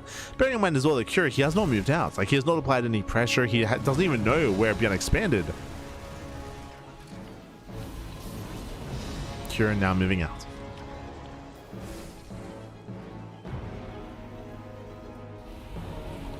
Now looking to be active. Oh, can they catch up ByuN? Tanks are sieged. It's set up. ByuN scans. Confirms the production. Confirms the third CC here on the right-hand side. So he's aware of the third location. At the same time, rotates towards the left. Finding his own way in. Does move in. Cure's on the low ground, out of position. ByuN the first to siege. Oh, within range of the production, actually. Oh my god. Yeah, free volleys going off. Rax is cancelled. ByuN, he does have a path into the natural. Barely can't quite make through. Nice catch of the reinforcements. Getting Marine, getting a Viking as well. Very nice. Oh my god. Catching out 2 Vikings even. Cure, calm down. Very nice catch out of Cure, but he does get surrounded. But this will delay. It delays ByuN. It does force him to back up. He does on siege. ByuN pulls away. Whew. Does pull away. Cure can take over the high ground. ByuN still maneuvering. Armies, they run into each other. There's a massive Sable. Catching out 2. That's 1 free tank. 1 free tank. Oh! Greedy moves there by ByuN. But he does get to another 2. Yeah, that's where they go. 2, 3, 4 tanks going down. Ay, ay, ay. Brutal losses there. Meanwhile, we have the counter disables though. Okay. Cure coming in from behind. Does come in, does catch all the tanks. We do trade. We trade back and forth. 4 for 4. Both players using their tanks. At the same time, Cure does give chase. And Cure, he does have the Marine lead. He's up in Marines. He's up in tanks. What does ByuN have? Ravens. ByuN, his Ravens are still alive. Vikings as well. I do favor ByuN's army in the long run, but short term here, Cure, he has so many Marines to work with. He can just stim. He can just stim and win, pappy. Yeah, he scans. He sees how little there is to work with. There's 1 tank to defend. Second tank is coming in. And Cure's within range. Oof. Yeah, forces him forward. Nice target firing out of ByuN. They trade tanks, so the CC is denied. Yeah, massive denial here. Massive tank shots on the SCVs. 5 SCV kills. 5 SCVs go down. Cure's freely mining. Oof.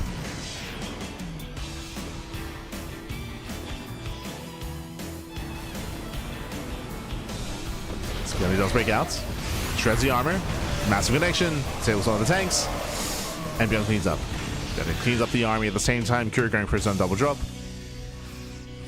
We're getting messy. Getting messy here. As ByuN is re-expanding. At the same time, the main base is vulnerable. ByuN does turn around. Drop comes in. Ideally, this would have been a distraction, right? Ideally, we have a secondary army looking to push forward. Cure is deflected.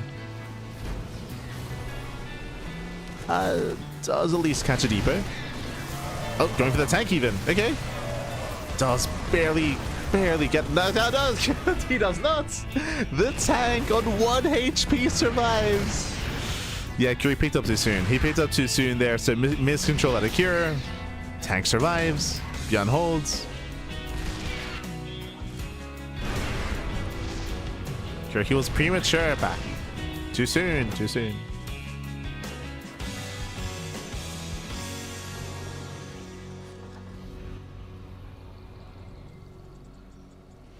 Cure's moving in. As least Cure does maintain map control, claiming his other 4th base. Likewise, so is ByuN.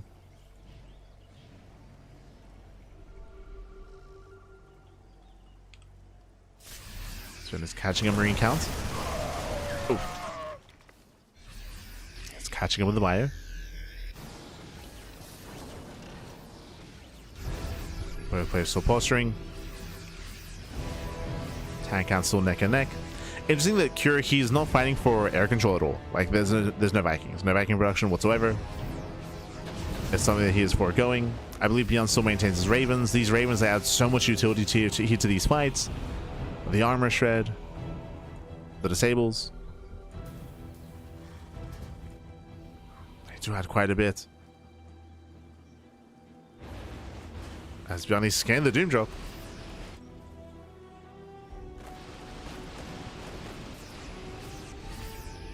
ByuN's ready. Cure, he knows he was scanned, of course. Cure pulls away. Surrounding the main army instead. Okay, Cure, he has potential. He scans, he sims.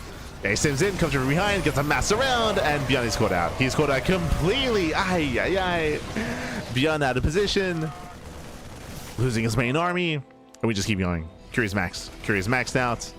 Making 10 Marines at a time. He's got 75 Marines. Keep going. Send it. Void's being pulled. Pulls back to the tank. And again, Cure, he should still take this. As he does barely take that fight. I say that reinforcements do come in. ByuN is holding.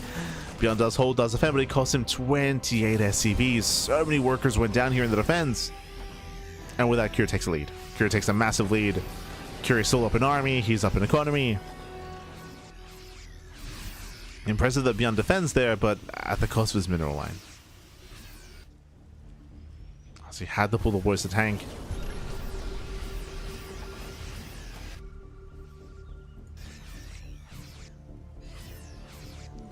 ByuN, he does try to catch out the army, not bad. Tanks on siege, he gets one, he gets two. Yeah, two tanks go down, throw a tank as well. Very nice catch here by ByuN. Yeah, Cure's getting caught. Once again, pulling back to the tanks. Getting messy. I still do favor Cure here, but that was a better fight for ByuN. That was a more efficient trade here for the Red Terran.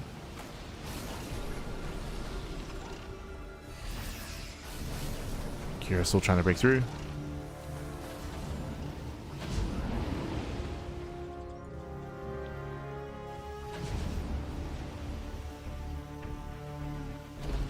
Does with the expansion. Setting up his drop. Not bad. Denying mining. Oh, awkward pathing here by ByuN. Yeah, please have some Marines. Cure pulls back to the tanks. Has plenty to reinforce. But Cure is still being overrun. He's being overwhelmed here, bleeding out 1, 2, 3 more tanks. Cure overextends, bleeds out the army. Again, just a really awkward angle of attack there for Cure, as he was just trickling in. And despite having more to work with here, again, these have been some rough fights for Cure. Even here, getting caught on siege again. I say that he does barely have enough to reinforce. Yeah, we're still trickling in. We're still trickling in. More tanks going down. Massive loss here for Cure. Once again, he'll lose everything. Ay, ay, ay. Yeah, Cure just getting overconfident, getting caught out in the open time and time again. Just rough fight after rough fight. Cure, we gotta lock in.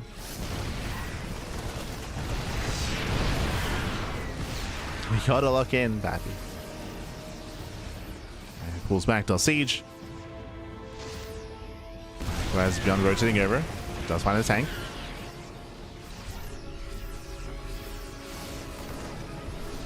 He just keep on pushing. ByuN, he does get caught somewhat here. Yeah, he's getting caught out. He'll lose all 3 tanks. Oof. You can see just how difficult it is to push forward into tank fire, like for both players. It's so difficult to gain ground and to pre-siege your tanks and get ready for these fights ahead of time. Oof. Pushing into tank range. Yeah, massive tank shots. Tank boy is going up, but ByuN, he does force his way through. We were lacking target firing there. Yeah, Cure did not target fire. Did not break through those tanks.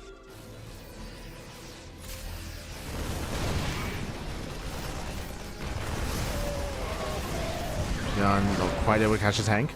Not quite. ByuN going for the drop, gets scanned. Cure is aware. ByuN is deflected. Liberation has arrived. Okay, let's go. Do you have any Vikings? Just 2.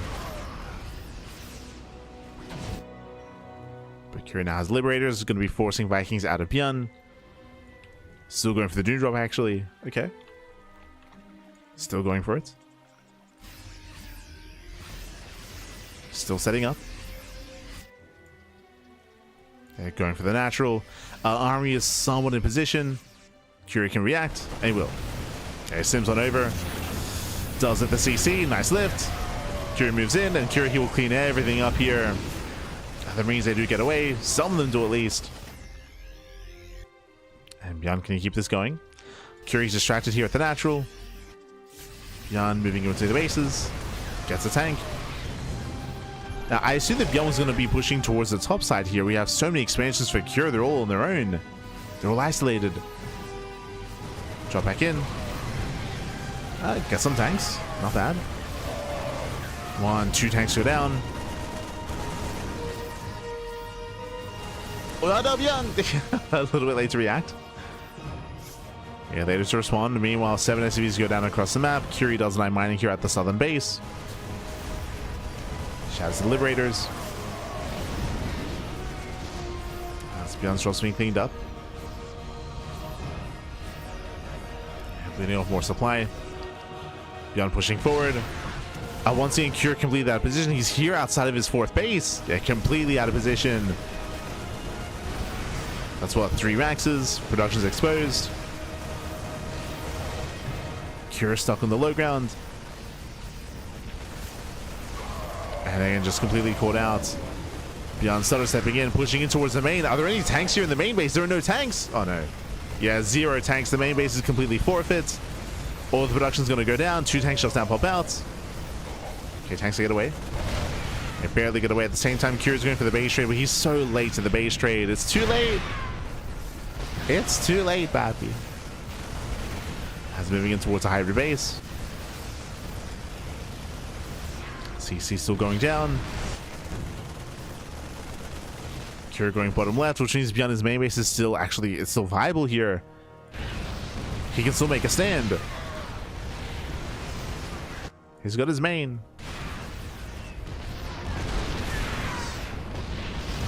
And Cure turns around. Yeah, Cure turns around. He wants to surround this army. That is his best chance. Oh no! ByuN does force fight early. Claims a tank. Tank goes down, overwhelms the Marines. What's important here is that ByuN forced this fight before Cure got home. Like, ideally, Cure wanted to surround. Now he can't. Now he cannot surround the army. So Cure, he turns around, turns out with the, where are we going? It's a hard call to make. It's a hard call to make here. As the plan has failed, the plan to surround.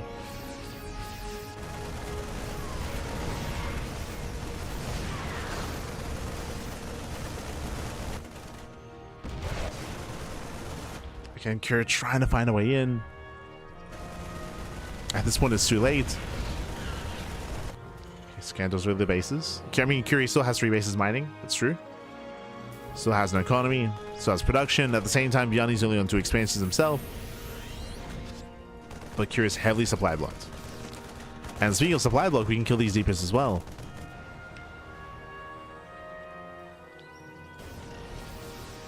Cure's got to be careful. Once again, who catches who? And does catch out 2 Vikings.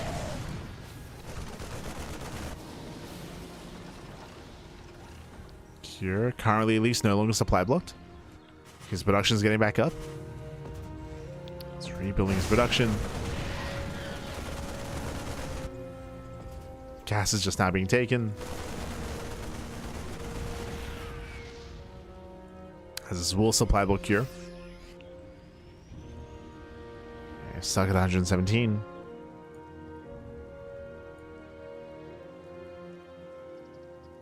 In the end, Cure was not able to engage. Looking at the main armies here, what do we have? Okay, so ByuN has a massive army lead. He's got 78 Marines and 8 tanks. Massive army lead. If given time, Cure can rebuild and replenish faster than ByuN just because of the higher base count, but I spoke too soon. We lifted the main CC. The main base floats over. Fresh mining expansion. And ByuN should be able to knock down one of these bases, whether it's top right or center left. Yep. Does find the production.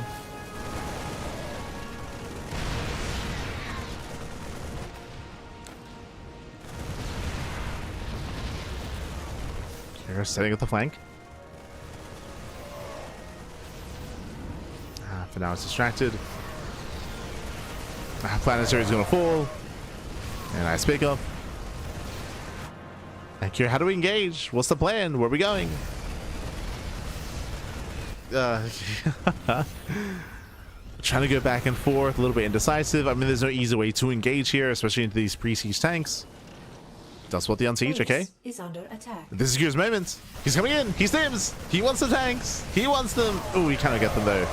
Yeah, he cannot get them. Tanks they siege up. Massive tank shots. Insane volleys. And ByuN overwhelms. ByuN, he will overwhelm.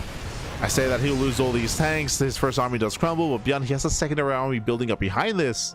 Yeah, there it is. Here comes the second army. Cure, he fought well here, eventually cleaning everything up, but Cure, he has no economy. He cannot sustain. Cannot sustain. I say he has no economy, he has no production. That's a better way of putting it. The production's all in the air. So Cure, he cannot spend his money. Here comes the second army. The second force of ByuN stims in. Cashing out the tank. There's one tank left. Ooh, army did clump. He was clumping. And GG gets called. GG gets called. ByuN, he will take game number 3, taking a lead in the series 2-1. GG. Whew. GG, well played. Does take a lead in the series. Again, a very intense back and forth here. Once again, even though at times in the early to mid game we had like an advantage for one player than the other, it just kept switching back and forth, right? We saw some rougher engagements for ByuN, then rougher engagements for Cure. We mentioned at the time, but it was very, very difficult for either player to push across the map. It was so difficult. Whenever they had a lead, whenever they had the advantage, they'd often get caught out. Take some worse fights, and the other opposing player would recover and have that back and forth dynamic. In the end, we ended up in a base trade. It did feel like Cure was a little bit indecisive. Unfortunately, he never pushed into the main. He never could, right? We saw that 2 tanks finished up early for ByuN. ByuN, he maintained control of his high ground of his own main. So when the base trade occurred, Cure, he killed the 3rd, he killed the 4th, but he could not push into the main base, and that's where the base trade kind of ended for Cure. Meanwhile, ByuN, he just snowballed out of control. Took over the main, took over the production. GG. And with that, oh, there we go. With that, ByuN does take a 2-1 lead, and now we're getting ready for game number 4. Going to be loading into washouts. Okay. I'm still on the fence about, I mean, we'll see what I'm still on the fence about washouts as a map itself. I haven't seen too much mid to late game on this map, but that all might change here and now, assuming we don't proxy. So we'll see.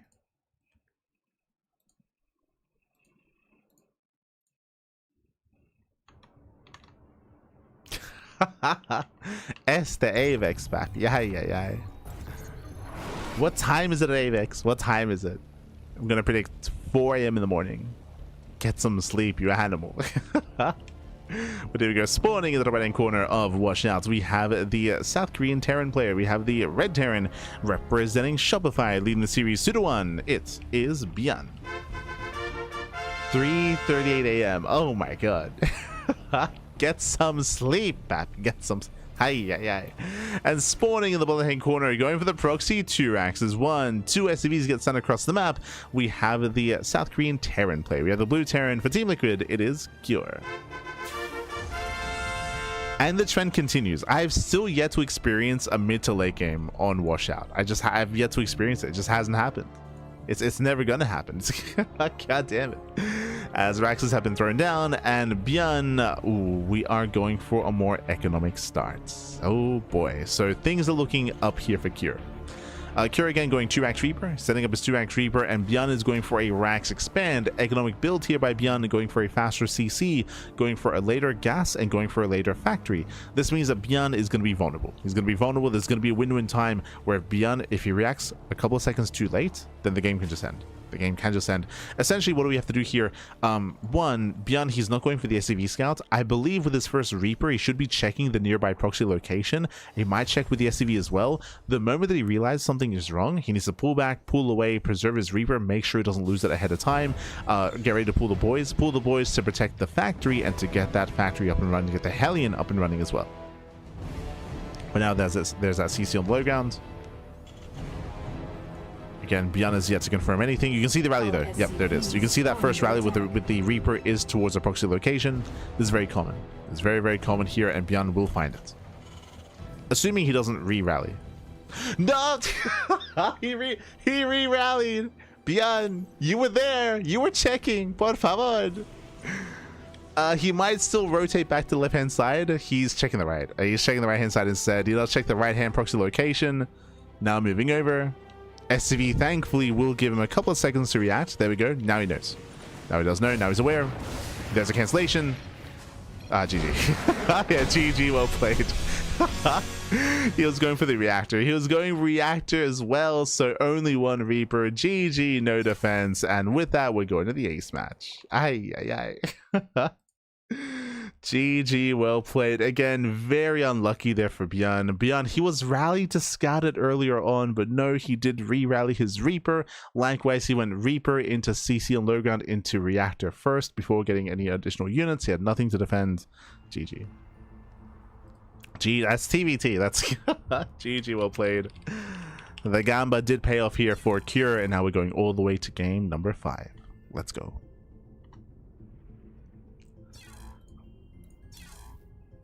Let's go.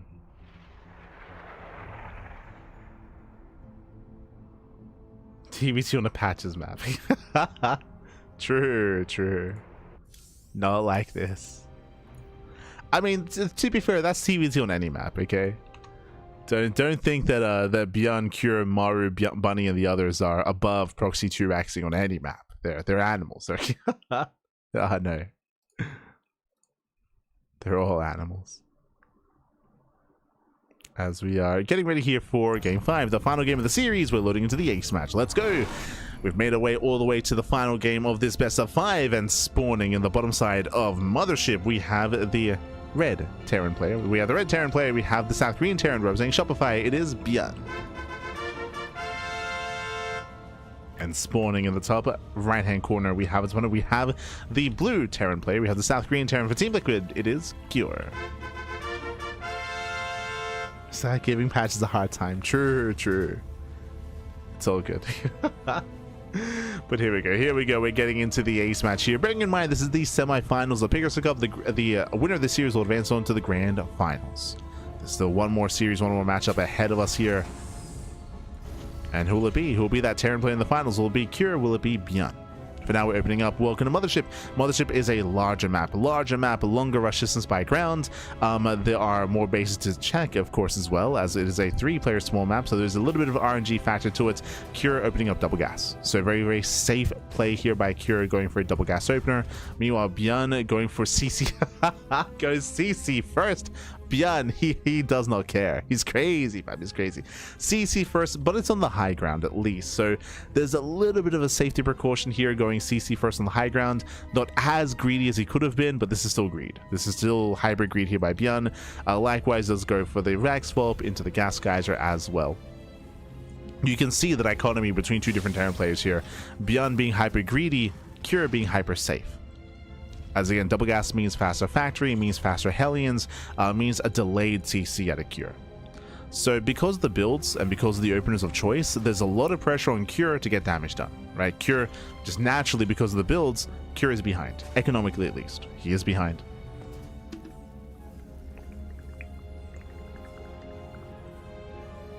As ByuN will just have a faster 2-way saturation, faster mule as well, true, faster mules.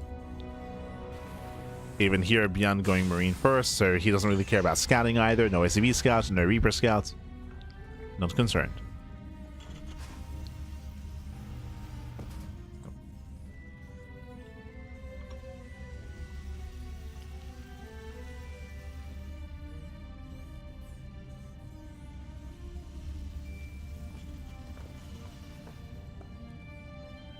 Stuck at 117, same as my MMR.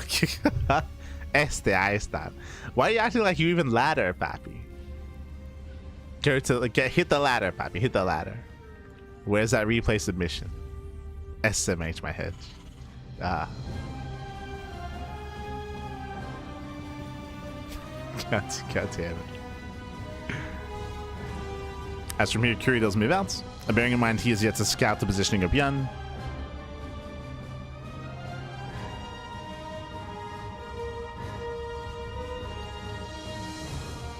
As Curie, he will find him. Okay, true. He does find him ahead of time. ByuN, he is setting up at the high ground. He's got the 3 Marines here in position. He will shoot first.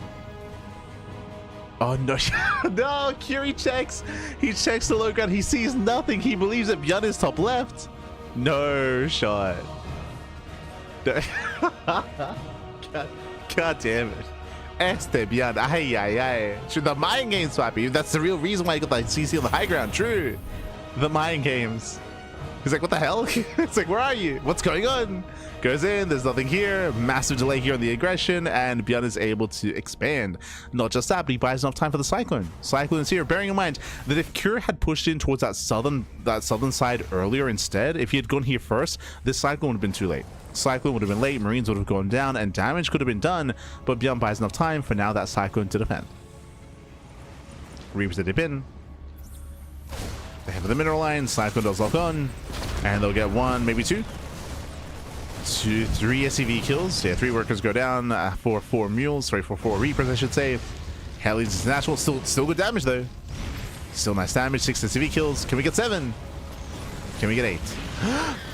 Ooh, they line up towards the end. Very nice shot. 8 SCVs go down, and what is crazy here is that Cure now takes a 2 SCV, no, not even. But that's how far ahead ByuN was. So 8 SCVs go down, and now we are even in workers. This was very necessary damage. Very, very necessary damage here by Cure to get into the bases, to get into the mineral lines, and to kill those 8 SCVs. Despite that, ByuN still has the edge as he was mining more for longer, and he's had extra mules for longer as well. So ByuN still has a slight edge over Cure, but he has done some good damage to even things up. Whew, okay. Speaking of, 3rd CC, okay. 3rd CC here at ByuN. Building up into the mid game, and we'll see how Cure will approach this. For now, just fixated on tank production. Tanks, Ravens. Working on Matrix.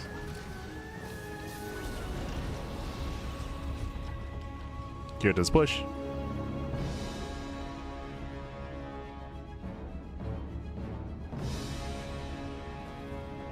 I did some another one. Did you guys ever cast it? I know that Steel and Cure, I think, did they cast it? I think they did. Maybe they didn't. No, I don't think they did. True. They'll cover it next time. They got you, baby. They got you. Oof. As we do have an auto harass into the bases. Getting 5 SCVs. Yeah, 5 SCVs go down. Nice damage here by ByuN. Cure looking for another way in. Remember, he has 2 disables. That's 2 disables.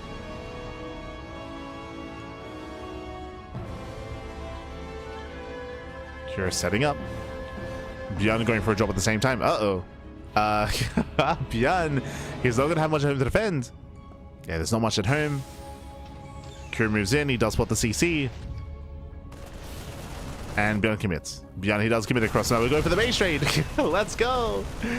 Yeah, we're heading across back at him. What is it to defend? There's 1 tank. There's 1 tank at the natural. The main base is completely exposed. ByuN, he does drop in straight into the main. Straight for the factory. Yeah, he's getting himself with production. At the same time, Curie's still outside of the main. Marines, they stim in. He gets a tank. Oh my god. Yeah, takes out one of the tanks. Picks up, denies mining. 2 SCV kills, and Curie still is not gaining any ground here. He's doing nothing.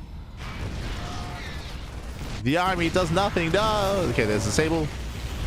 Disables the tank, moving in. Boys are being pulled. And ByuN, can he hold on? He's going for the tank, and he does get it.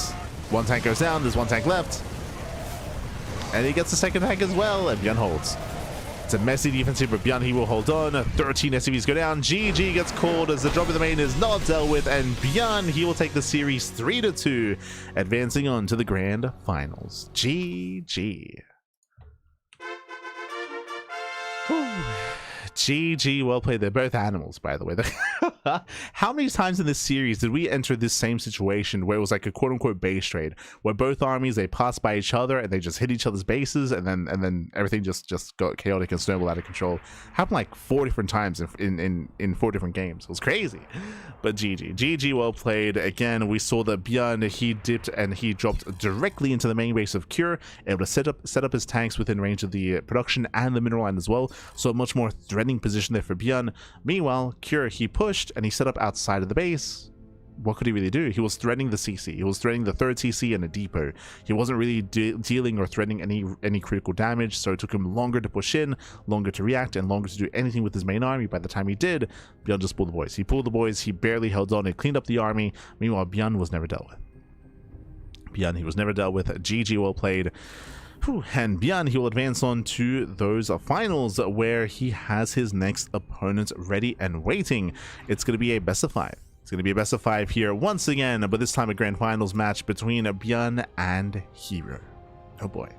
For now, we're going to be going on a short break. So take this time to get some snacks, get some food, get some water, drain your disruptors, massage your marines, and hydrate all of your hydras. We're going to be back soon with a best of 5 between ByuN and herO. See you for the finals. See you soon.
Welcome back, everyone. Welcome back. Ooh, hope you enjoyed that lovely brutal OST as we returned. We returned here with the grand finals of the PiGosaur Cup number 72. Again, this is a weekly open tournament, and usually it is at a more American-friendly time slot and time zone. Usually it is, say, 12-ish hours from now, or 13, 14-ish hours from now instead.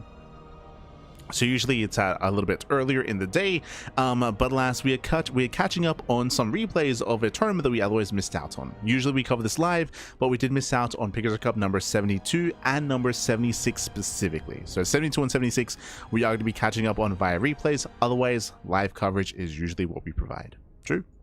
It is usually live coverage, but here we go. We are going to be jumping into our fresh series. We have a best of 5 between ByuN and herO. Game 1 is going to be on Ruby Rock. Let's go. Let us go. We have our initial matchup. We have our fresh series here. We have the grand finals. Once again, another best of 5. Let's go. As we get to take a break from the TVTs. Again, earlier we covered Cure versus Nickrat, then ByuN versus Cure, and now we can take a break and cover at least some Protoss. At least some. No Zerg though. Never Zerg. Smooch. feels bad, man. Feels bad. This morning in the top left-hand corner of Ruby Rock, we have the South Korean Protoss player. We have the red Protoss representing T1. It is herO. And spawning in the bottom right-hand corner, we have the South Korean Terran player. We have the blue Terran representing Shopify. It is ByuN. Let's go. Let us go. We are going to be settling in here, and coming into this matchup, coming into this series, we do expect hyper aggression. Welcome to Ruby Rock. Ruby Rock is one of the smaller maps of the map pool, shorter rush distance by ground, more exposed third expansion, direct rush distance across the map, open area in between the bases as well, and we do often lend in towards early and mid game aggression. Eyes are on ByuN for that sort of thing. True. For now, we're going to be opening up, but we'll see if ByuN does go for extra Raxes early on. In TVP, ByuN is very fond of 3CC3 Raxes to mix in every now and then. Straight up 3-rack stim timings as well. 2 1-1s, 2 base all-ins. Eyes are on ByuN for aggression coming in towards the mid game. Likewise, here is an animal. Here he's willing to also go for Stargate openers, Robo openers, Twilight Council play, going for proxies, whether it's proxy gateway, proxy Stargate. herO does like to mix things up quite heavily as well. I'm not saying we'll never see any mid to late game. I do think we might see mid to late game depending on the map. Say if we load into Winter Madness or say Tidal Citadel, I can see the game lasting a little bit longer. We'll see there. We shall see. But now ByuN getting a CC on the high grounds. The probe has yet to confirm. Again, economic build here by ByuN, just a high ground CC, just to be safe.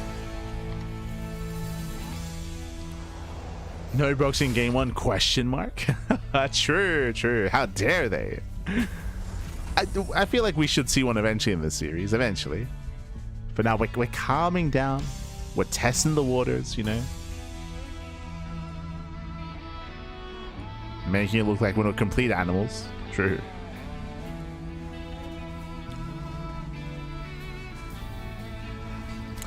As from here, we can open up into our Reaper Hellion. We can likewise skip tech and go into earlier Cyclone play.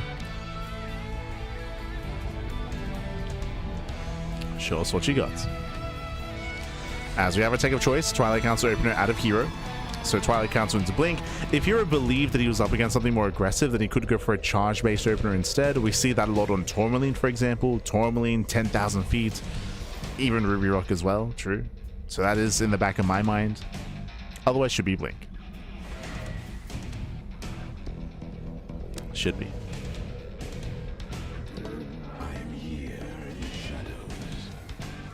As herO does pull away. We are committing into the mine drop. So first and second mine are in production. And it is going to be charged. Hey, there you go. Wait, we did keep it in the back of our mind. As I just mentioned, these charge-based builds are usually seen on these smaller maps. So Ruby Rock, Tourmaline, and 10,000 feet. Charge-based openers like this are designed to punish early move-outs. They're designed to punish move-outs, designed to punish aggression, and also even capitalize on that as well by pushing across the map. The downside of something like this is that you have less anti-air to work with, and it's more difficult to deal with, say, Banshee harass or Wooden Mine drop play, things of that nature, Raven harass as well, as you are lacking Blink Stalkers. You also lack the ability to, say, blink into the main and deal harassing damage there, and also shut down medevac drops. So what we're going to be lacking in map control, we're going to be making up for in just mass zealots in a bolstered main army. Cool. So because they poke in, they get 1 SCV already, 1 SCV so far. Mine drop into the natural. Here he should react in time. Yep, there we go. Does pull away. Baits out the first mine. Second drop into the main. There's that recall back home. Oh no! Oh my god. Two probes go down, and hero defends. At the same time, he was able to claim 3 SCVs across the map, so not bad damage. And behind this, we're building up into our own eventual 3-1-1 setup. Now, ByuN has yet to confirm what's going on. He hasn't seen the tech, he's not aware of the follow-up. In his mind, it could still be Blink. Has yet to see the Zealots warping in.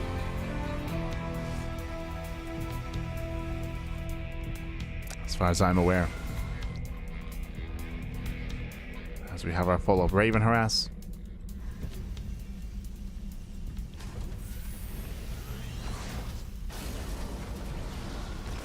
Here does break in. Breaks in, pulls away. More Zealots are amassing. Eventually we will send it across the map. Just building up more charge lots. There's that Temple Archives. In my mind, this will just be for Archons. We'll see if Hero does commit into Storm, but I don't know if he really plans for the game to last that long. We'll see. As he does claim his third. Okay, third is on the way. A sign of the mid-game. Prototype comes in. Can we stop those Zealots? As I mentioned previously, typically this kind of charge-based build is designed to punish a push and designed to punish aggression, but ByuN has been at home. Like, he has not been pushing. He's not been active. So I do favor ByuN coming into the mid-game. He's now building up his bio, working towards stim.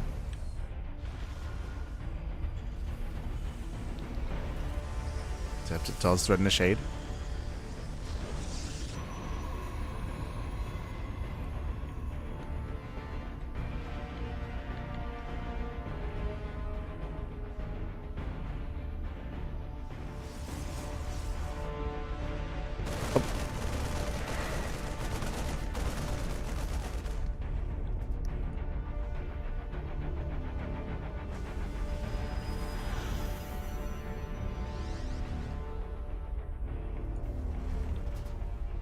Again, our players are building up. Eventually, ByuN will break out when it comes to stim.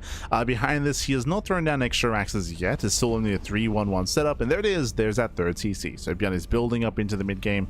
He can soon start to be active across the map. Until then, we still have some Autotard harass, and hero, he is just now finishing up his own Storm. He could move out with Storm, but there's no War Prism. Yeah, there's no, sorry, there is. Never mind. There is that Prism. He's going for the Storm drop. Okay.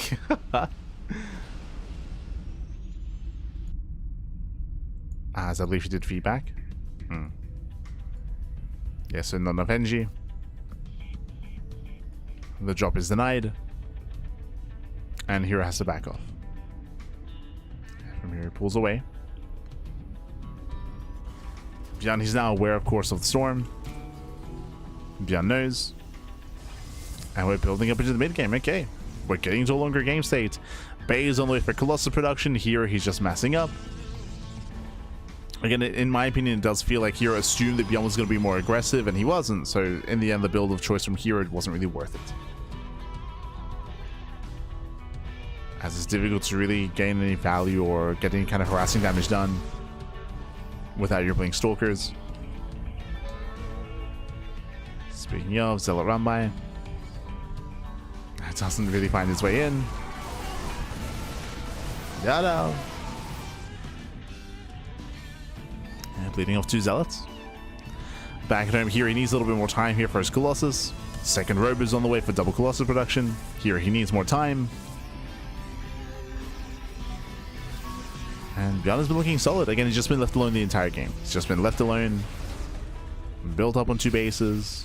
Ghosts are now amassing as well, so he now has EMPs. High Templar are going to be that much less effective.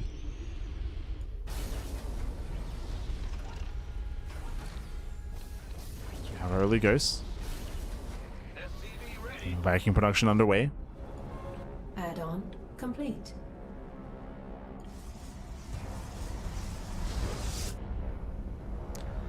And I assume that we're going to be getting this kind of game state a little bit later in the series, but no, we're getting it here and now in game 1. I mean, again, it did feel like herO was preparing for aggression that never came. I was hoping that ByuN would be more active. ByuN did not meet those expectations.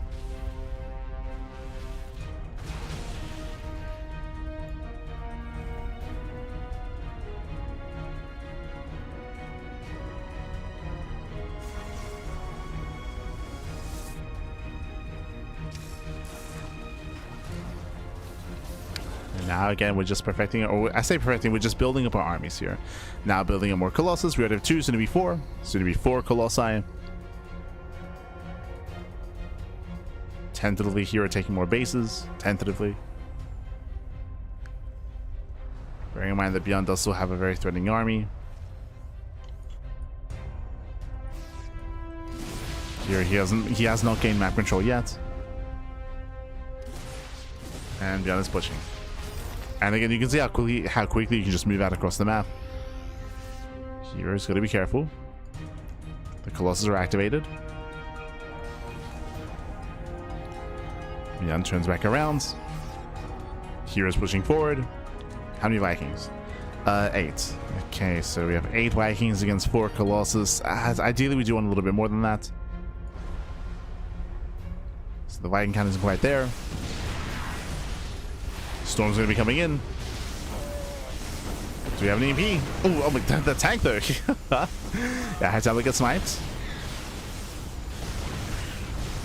I'll just have the tanks. EMPs that do land the Colossus. Massive EMPs.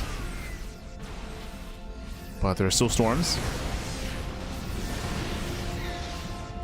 Yeah, there are still storms behind this. herO pulls away, catching at the Raven. And herO backs off. Again, his shields are strict on all of his Colossus. He's got to be careful. Speaking of another EMP, Colossus does barely get away. He pulls out. But again, here we're just getting bullied by the EMPs. ByuN is now maxed.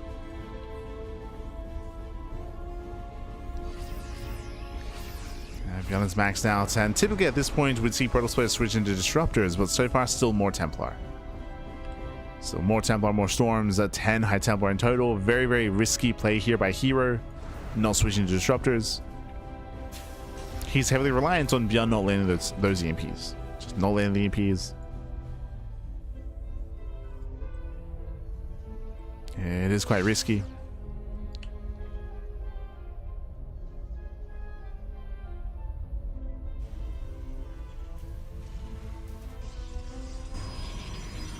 Jesus, third robe is on the way. This should be for Disruptors.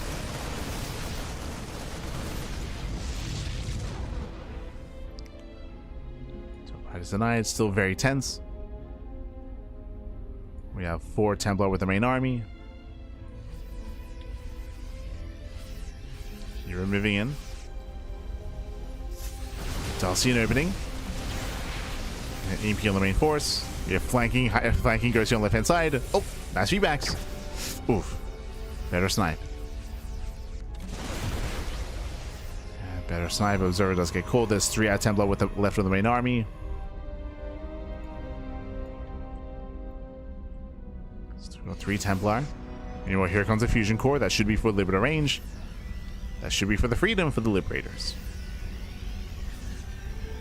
So Liberators are on the horizon. I will say that's a better composition for ByuN. Building up into Liberators. And we're running out of bases here. We still have only the low gun expansions left. That's it. Assuming that ByuN takes this southern base. And ByuN sims in. Oh, storming these zones. Better start there by ByuN. Does respond with his army. The thing about this style here, as I'm setting up a wall of cannons and shield batteries, is I'd prefer this if we had a fleet beacon behind this. If we were working towards a fleet beacon, this position is abandoned. It'll get shut down. Yeah, here, where are we going? Where were we going? Storm comes in. Still no major connections. And the cannons go down, the batteries as well. Mainly feedbacks. herO, we're trying to go for a rotation. It looked like herO, he was trying to flank the army, but then he got caught. He backed up. Better storm. Yeah, much better storm here. This is what, one more storm coming in. The concave is brutal. Archon's getting picked up. Now the EMP lands. Do we have more EMPs? Oh, as the storms are crazy here. The storms, they shut down the Vikings. Oh my god. So many Vikings go down. Colossus, they can reign supreme. Down to 3 Vikings. So those 9 Vikings getting caught out by the storms. The storms were impressive. Yeah, they were impressive here. Colossus only back the army. Oof. Another more storms. No major connection.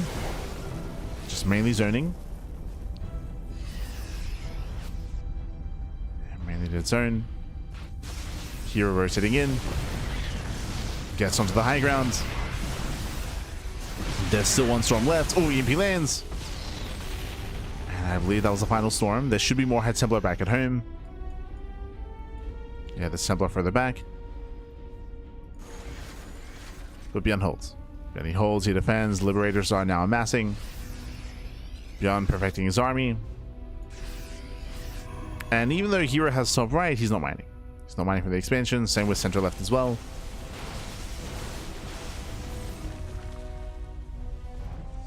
ByuN, he needs more starports. And again, I'm still a little bit surprised here that we still don't have a fleet beacon. Even if it's just for the mothership, by the way. It still just adds a lot of utility to the army. No fleet beacon. herO moving in. Trying to move in, I should say. Does kill the CC, but cannot push up the ramp. We got defensive storms. herO's holding. Oh! Yeah, herO's holding on. Meanwhile, 2 Archons get caught. Nice catch for ByuN.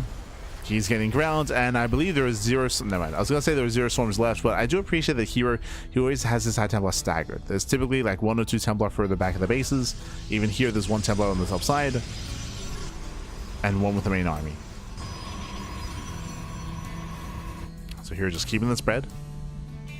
Keeping the spread. Wide Quest going for the cannon attack. Nice storm with the Marines.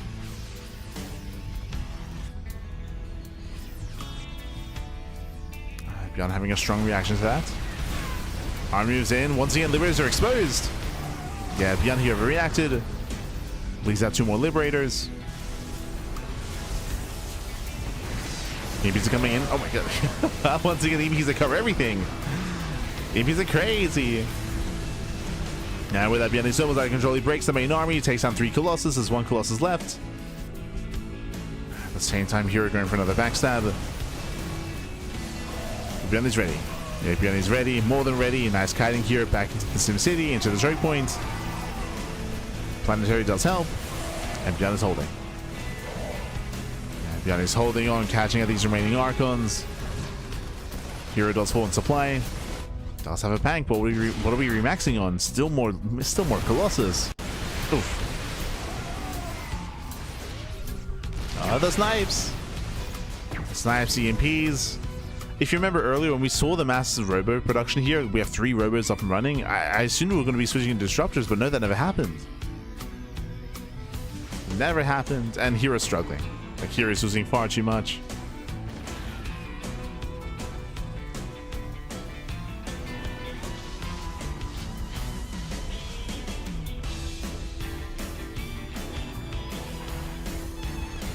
Gunners moving in, slowly pushing forward.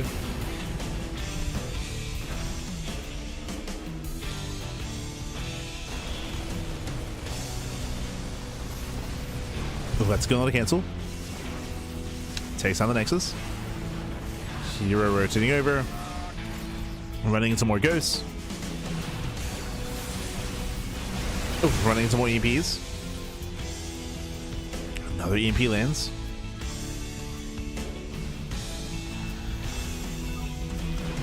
And again, it's just a weird setup here. I'm not entirely convinced. Like, yes, we're setting up a wall of cannons and shield batteries at these northern and southern bases. But the main army is still lacking. Decent storms. Once again, zoning ByuN back. Oof, it's a kill. As here does kill another ZT.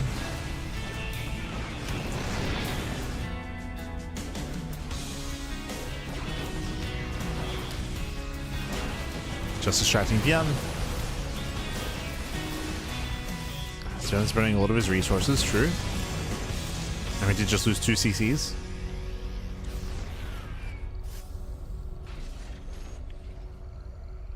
As here, he needs to mine from these bases as well. Ideally, prioritize these expansions. Get the mining as soon as possible. Massive warp in into the main. Okay, let's go. It does go for the warp in. Oh, no detection. Yeah, no observer, no detection. Ghosts, they hold their own. At the same time, nuke is going to be landing. Cleaning up the cannons. Yeah, cannons are being cleaned up. Here's main army, cannot quite move in. ByuN Surprise holding. He holds.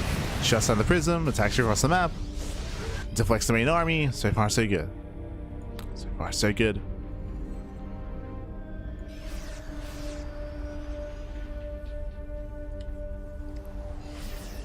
ByuN still marauding.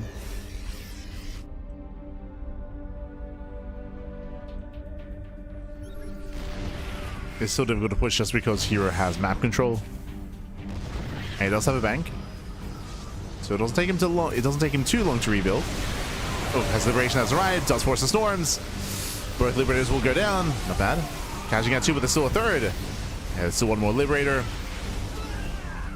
Here he has to avoid it.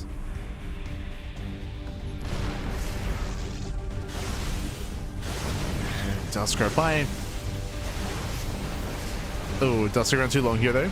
Yeah, stick around too long. Colossus goes down. Massive EMP on the High Templar. No storms. Yeah, no storms. And here he does extend. Massive overextension. He's going to get shut down. He'll lose everything. Losing the Colossus. Losing the High Templar. Here he has to pull out. But again, he did overextend here. He was just meant to pass by, but he just kept going. And with that, he was hurting. He's hurting too much. He cannot save this expansion. There's one storm coming in. But that's it. Just the one. And here he has to evacuate. Has to give up.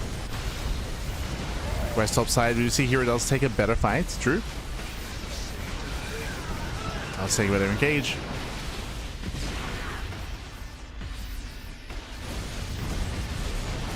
So trading bases. 10 to left goes down. We could see ByuN even just keep pushing towards more cannons, more expansions. Yeah, he is. It does force a recall. Yeah, Colossi they recall over. ByuN has to respect it. Has to stim away. Oof. Cleaning out a Marauder. Liberation has arrived. I appreciate that ByuN doesn't respond with everything. He does hit top right at the same time, going for the mineral line. Once again, one of the more crucial bases.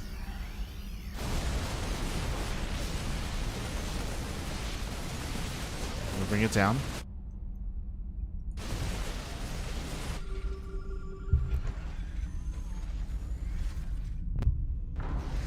And here he's pretty all in. Yeah, he's pretty all in with this. Like he has to commit, he has to break through. Massive storms on the Liberators. Oh my god.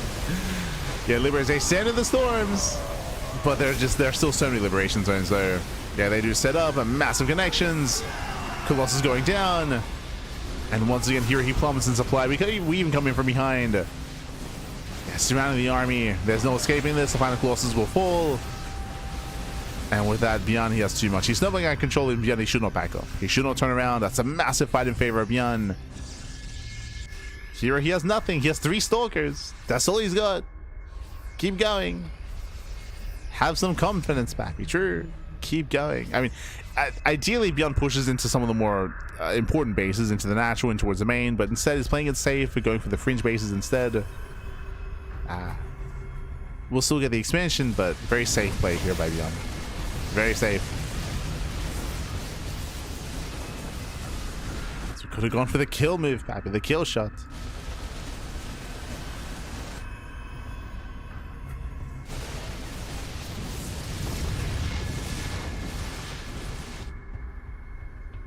I mean, ByuN is still ahead. Like, he's still miles ahead. He can do as he pleases. He's responding to the rotation. Hero's taking top right.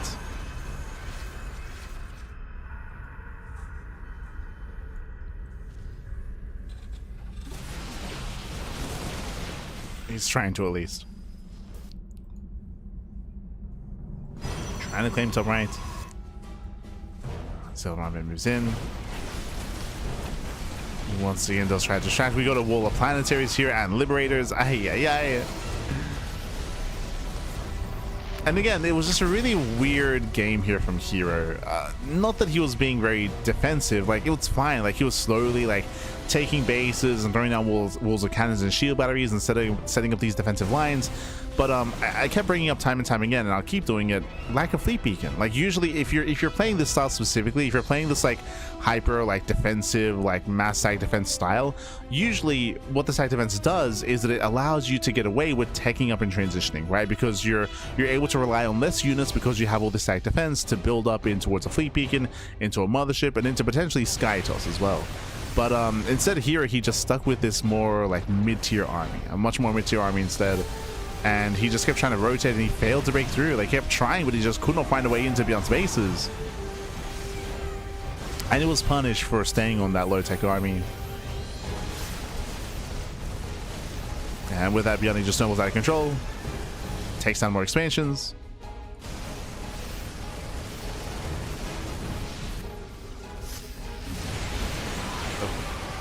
Here he's got one fight in him. One big fight. That's all he's got. So like, what, 3 storms? 4. He's got 2 at temple with the main army. Does try to move in. Takes down 1 liberator. The others reposition. And massive EMPs. High Templar still moving in. There's still some storms. Oh god, the punish. And GG gets called, and with that, ByuN, he does take game number 1. GG. Whew. GG, well played. Again, herO caught a ton of visioning a little bit here, just kind of stuck with that mid-tier army. He kept trying to rotate, kept trying to make an expansion, but he couldn't. And after a certain while, after a time, once these rotations continue to fail, then that's typically when you decide to back off and start to tech up and start to work towards a different approach. But herO, he doubled down. He doubled down, he committed, and that's herO for you. Did double down, did commit, and in the end it did run out of steam, was overwhelmed. Again, ByuN did an amazing job when it came to just turtling, defending. Fun fact, I could be mistaken, but I believe ByuN, he actually never pushed in this game except for the very end. Like, he was never like moving out to threaten the 3rd or the 4th or the 5th base. Like, for the most part, these expansions for herO were left alone. For the most part, ByuN, he was attacking the fringe expansions, but those were also the bases that were encroaching upon ByuN. He was never actively pushing across the map and pushing towards, again, some of the more core expansions of herO, not until the very end of the game.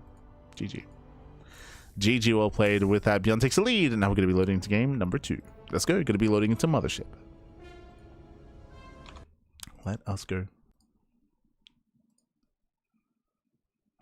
So loading into a larger map of the map, more open map as well. True, more open, more attack paths.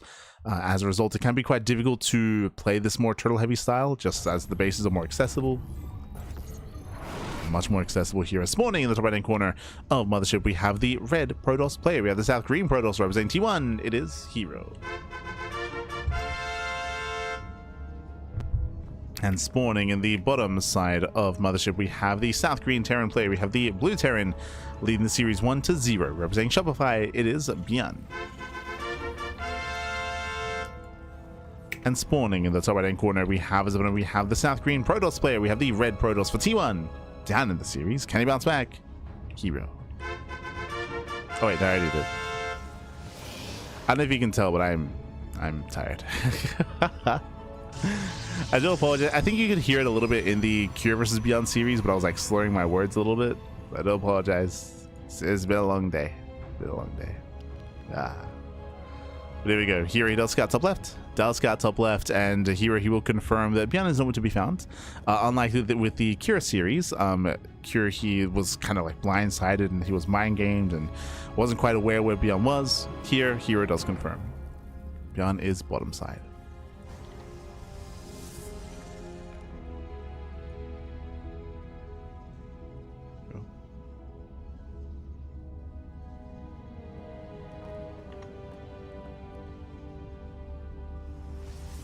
Also, my apologies, I did miss this earlier, but a big shout out to Universe. Thank you so much, Universe, for the raid. As I did not have alerts on, my apologies. But thank you so much for the raid. Hope you had a great stream. Hope you had a great ladder session. Hope you had a great time. Bienvenidos, papi, bienvenidos. Thank you, Universe. Thank you. Hold on. / shoutouts.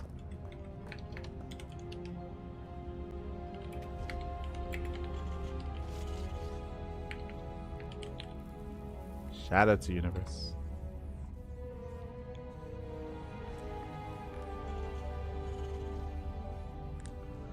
herO going wherever he clicks on the screen at the time. True. herO.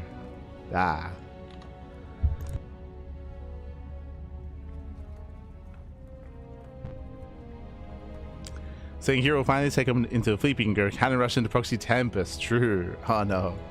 I mean, there are some builds where you can rush into a fleet beacon. herO and Classic are not afraid of that, but that's usually on some of these larger maps. Again, Winter Madness, maybe White Rabbits, maybe Taito. As herO does zone ByuN away. And we'll soon get into our take of choice. Now, as a reminder, last game, one of the reasons why we saw such a passive game out of herO for the majority of that game was because we went for a charge opener. And remember, it was a charge opener out of herO, not blink, because herO was assuming that ByuN would be more aggressive, but ByuN was very passive. ByuN was very, very passive. So herO's initial charge build fell on its face. Likewise, the storm drop follow was also caught out as well. So herO had a very shaky start. That's why we had a very tame kind of tame early to mid game. A very passive game overall in the long run. This time we should be seeing something more active. We should be seeing Blink Stalkers. We'll see. As Reaper does back in, catching out a probe. 1-to-1 trade. Does not scout the tech. And there it is, Blink this time. As we mentioned, like a big reason to why game 1 was so passive was because of the charge opener. This time a Blink, this time much more active. This time herO can actually micro and can actually be aggressive early on. True. He can play to his strengths.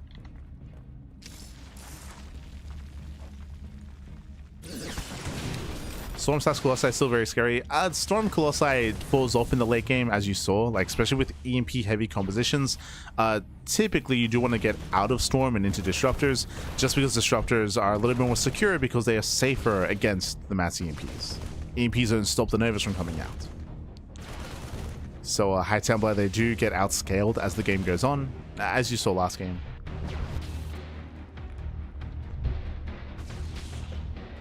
You just get outscaled.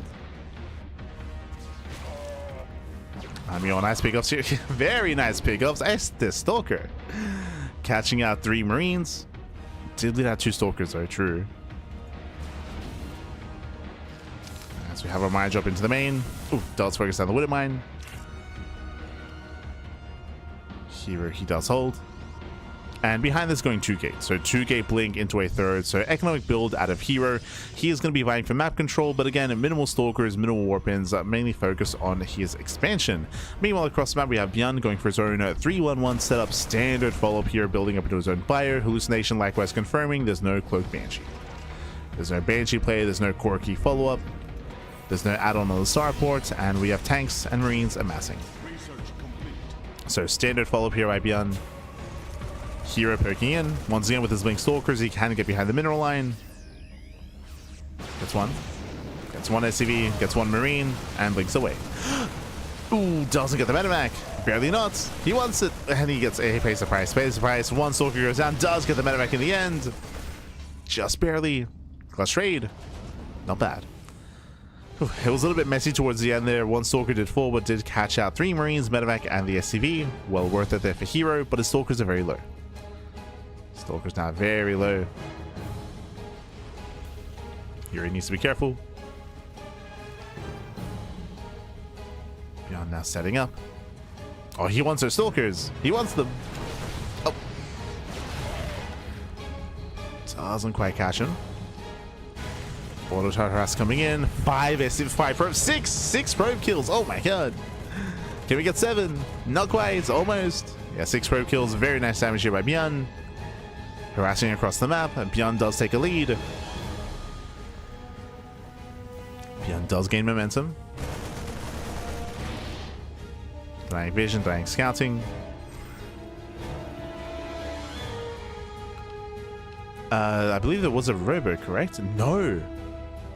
I was 2 gated to the 3rd. No robo whatsoever here. Going for the Templar Archives. Without the robo, that means no observer. That means limited vision. herO, he needs to be active. And I'm waiting to see him move out. Waiting to see.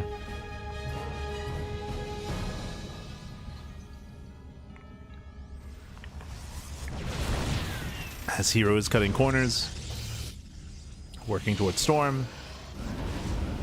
No push. Okay. I was hoping that ByuN would move out with everything, but no, he's staying back at home with his tanks, only going for a drop play. Only drop play.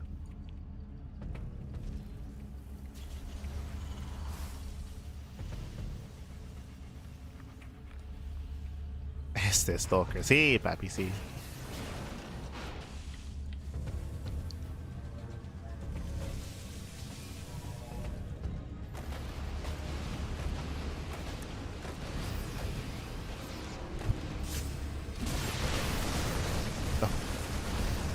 ByuN moves in, nice depowering. Nice pickup. Yeah, decent pickup, but he does get punished. At the same time, here comes the main push. ByuN does reinforce. herO's moving out. herO's out of position. Uh-oh. ByuN can move in. Yeah, ByuN can strike. As he's sneaking up on the expansion. We can go straight for the natural. Storm is not yet done. Yeah, 10 seconds off. He's moving in. He saves. Does him in. 5 seconds away. High Templar to do back up, and Storm will finish. The Storm's going to be a part of this. Again, here he does turn back around. Storm buying some time. There's 1 Storm left. When herO does catch reinforcements. Doesn't quite get the medevac. And medevac survives. ByuN hits towards the 3rd. herO's going for the tanks. Tanks are being left alone. Risky move here by ByuN. Yeah, risky here as ByuN does trade, but he will lose all of his tanks. At the same time, does get the mineral line. Gets further in. 15 probe kills. Nice damage. We're getting messy. Getting messy. As ByuN, he will lose his force. So it's a bit of a trade. As ByuN, he escapes with 2 medevacs. 2 medevacs, and oh my god, does he even? No! Yeah, being completely cleaned up. 1 medevac escapes, but only a singular medevac. At the same time, did kill a mineral line. And do we have a 3rd CC? We do. Okay, 3rd CC behind this. So economically, ByuN can claim his 3rd base. He can mule. ByuN is holding his own. He's holding his own. Meanwhile, there are still 2 Templar remaining. Still a couple of Storms. We'll see if herO can push. Here comes the counterattack.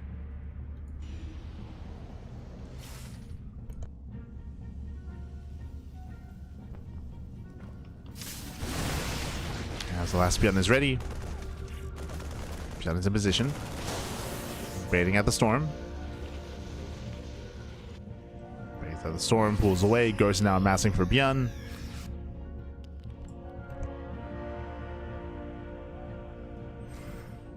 Coming into this, I do prefer ByuN's position if it wasn't for the fact that the 4th base survived. If he was able to kill the 4th base, different story. But even then, probes are still getting picked up. Mining is still not ideal for herO. It's still not there.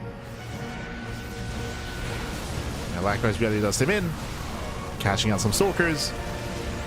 Oh, nice EMP as well. There's 1 Storm left. Just the 1. And ByuN can just give chase. Yeah, he does give chase.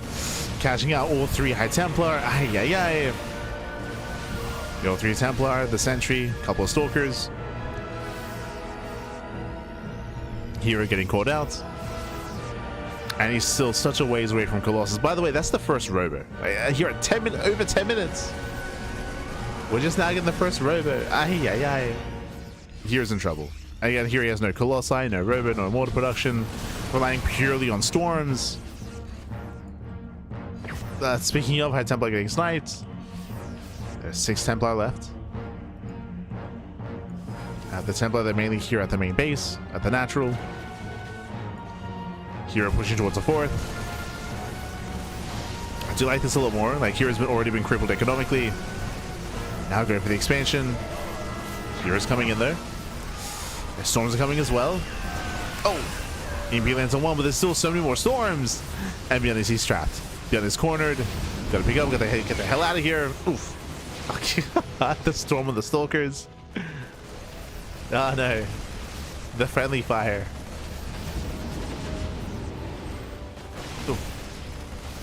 Is ByuN so far controlling this well? Controls very well. Jumps up the ramp, keeps on reinforcing. Again, here he needed to trade better. Here he needed more damage. It's lack of economy that's really concerning here for Hero. Lack of economy and lack of tech as well. Okay, he's getting caught out. He's getting surrounded. Another Archon falls. Massive loss for Hero. The other Templar! Oh my god, another EP! EP lands, but there are still more storms. We still got more storms. Oh. As ByuN is forced back. EMP lands. These are the final 2 at Templar. That's all there is left. There are only 2 Templar, and with that, Hero has been broken. Hero cannot freely engage. No, without bleeding out units. I said that there's 1 more storm coming in. Oda mass. 1 more. ByuN has to respect it. Pulls away. ByuN pulls away behind this, getting his own 4th CC. Hero trying to get his 5th. Again, here economically he is in a rough position. And I believe he still has no Bay. Yeah, still no Bay, still no Colossus.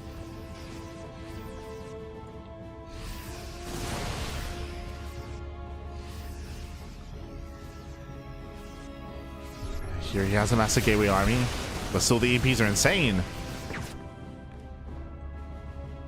Catching on more zealots. Storm does land. That's not stopping ByuN. He wants a Templar. He gets it. Oof. Templar goes down. Templar falls. There are still more zoning storms. Okay. Still more Templar, still more storms. They're just buying more time. Just buying more time. Oh god, the EMP lands. Catching out 2 Templar. There's still, I want to say, 2 more storms left. 2 more, Bathroom. 2 more. As these are still better trades with ByuN. Punishing those zealots. Storm comes in. And here is holding. He's barely holding on.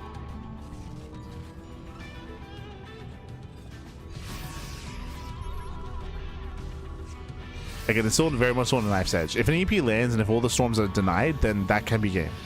That can be game then and there. Hero collapsing in. Storming the War Prism. Ooh. Again, the robot's finally done. We now have Prism. We now have the Immortal as well. We have a more refined army. Oof. As ByuN does get into the mineral line. Oh, he can just keep fighting. There's like recalls 1 Stalker and 1 Zealot. Oh my god. And messy response here by Hero. Getting pulled apart. ByuN looking for more.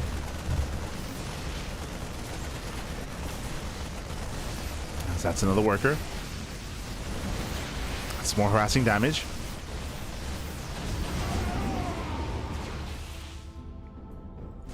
Given time here, Hero is stabilizing. Like, Hero is slowly stabilizing. He's out to 87 probes, 87 workers. Now he has the Robo, of course. He has the mortar production. Nice shove into the main base. Does tank the storm. This is okay damage, but these gateways don't really mean as much. Oh, once together. Nice EMP. Taking down the Immortal. This is an underreaction from Hero. Hero, where's the army? Where's the response? Out of position. Completely out of position. This job is going to get a hand. 15 probe kills and the main base. Now headed towards the production. Here he has to send it. He can't. Oh my god. Yeah, there's an army in position. ByuN getting himself with the robo, getting himself with the production. That's no choice. Pilot. No, depowers the robo, denies extend double lens as well. And this one drop, I say one drop, it was a Doom drop into the main base, but this one Doom drop is winning the game here for ByuN. Ay, ay, ay. He's getting out of hand, he's getting out of control, snipes the robo, snipes the Temple Archives as well. That's insane. Thankfully, there is still one robo power. There's a Colossus on the way. But here is being torn apart, just being torn apart completely. There's another base will fall. Another expansion. Yeah, catching at the Archons. Oh, the Prism does not get in. Prism is denied. Storms as well. And again, ByuN's been the driver's seat for the majority of this game. It's been herO just treading water and just trying to survive. And he can't. Yeah, he just cannot. He barely didn't stabilize. ByuN moving further in.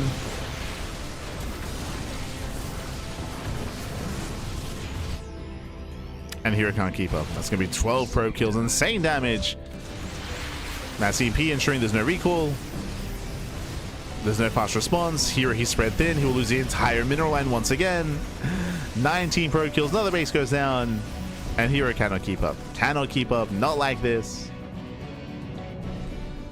Once again, here he was so greedy when it came to his initial build to delay his robo until what, the 10:30 mark. It was insane. It was heavily reliant on storms. We saw that ByuN was just pulling him apart, taking better fights, better trades throughout the entirety of the game.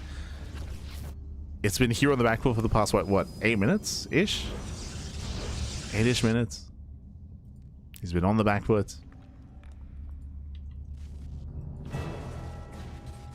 and eventually he was broken. It was broken, pappy. I mean, sure, now we have Colossus, but it's too late. It's too late. The Colossi do help out. There's not the Vikings going for the Warping as well. Again, maybe the best fight that herO could have hoped for, but it's still not going to be enough. EPs are connecting. Vikings are rally in. GG gets called, and ByuN will take a 2-0 lead in the series. So GG. Whew. And GG, well played. Again, here having a very rough early to mid game. We saw that ByuN was dealing economic damage, the auto touch harass, the run bys, the counterattacks. More importantly, though, when it came to his main pushes as well, we saw that here he was heavily reliant on High Templar. He was stuck on it. We mentioned that he went for a very delayed robo, so very delayed support for his army as well. It was a very fragile composition.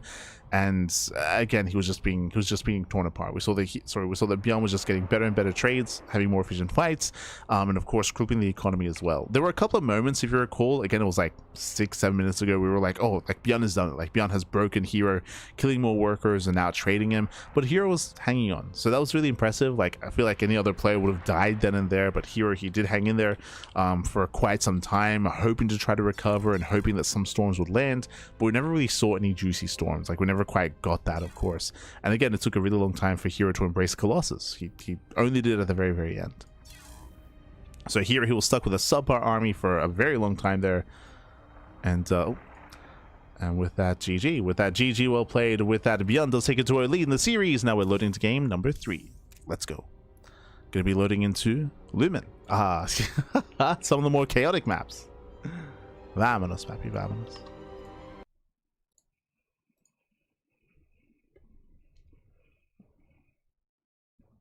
Here we go. So we are going to be loading into Lumen, loading into Talisman 2.0. And spawning in the bottom right hand corner of Lumen, we have the South Green Protoss player. We have the Red Protoss down heavily in the series. Can he bounce back and make a series out of this? We have the Red Protoss player for T1. It is herO. And spawning in the top left hand corner, we have the South Green Terran player. We have the Blue Terran representing Shopify. It is ByuN. Let's go. Let us go. Welcome to Lumen. Lumen is a bit of a more quirky map. It is a very hyper aggressive map of the map pool. We do have a hybrid base. We have a hybrid expansion here which can be taken as a natural. We have another hybrid expansion that you can take as a third as well to push forward to have a boosted economy and to go into aggressive builds and to aggressive all-ins as well. So we do have that potential here with these hybrid bases. I will say that can play a large role in mid-game TVP, especially if we go for a zealot heavy composition as well. So that is something that herO can take advantage of. Likewise, we have a standard natural base that can also be taken as well on the top side. That also does factor in. For now, double gas. Safe build. Double gas opener out of ByuN, going for a very safe opener into something more tech heavy. We have not seen this yet in this series from ByuN, but I mean, after being up 2-0, it makes sense. So he's playing very, very safe, and we'll see if ByuN can recover and get some damage done early on. Remember, ByuN is going to be delaying his command center in favor of a factory. This tells me that ByuN can be more active and aggressive with Reactor Reaper Hellion, with Widowmine drops, early Cyclones, committed Banshees. Technically, like a crazy 1-1-1, one base all in. Oh.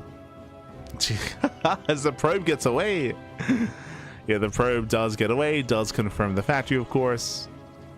Denying mining time here from ByuN. ByuN did overreact. Cheeky moves out of herO. Cheeky moves, as he does take the natural. Okay.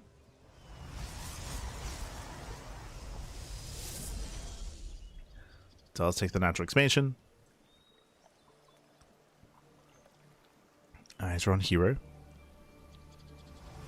Does go for warp gates. Is setting up, and ByuN will not find the probe. Just barely. Barely doesn't find him. Specifically because of this map, because it's a worker path into the main base, it does mean that herO can go back in for a probe scout directly into the main. Speaking of, herO's going for it, but no, he gets caught. Yeah, he does get caught out. Scout is denied. So no scouting information. Meanwhile, ByuN does go for the CC on location, does go for the hybrid expansion. Behind this, we have the Twilight Council on the way. Based on the opener and based on the double gas, we should be seeing a blink-based build here from herO. Potentially 3-gate blink would make the most sense. It's a very versatile, very safe way to open up. Eyes are on herO.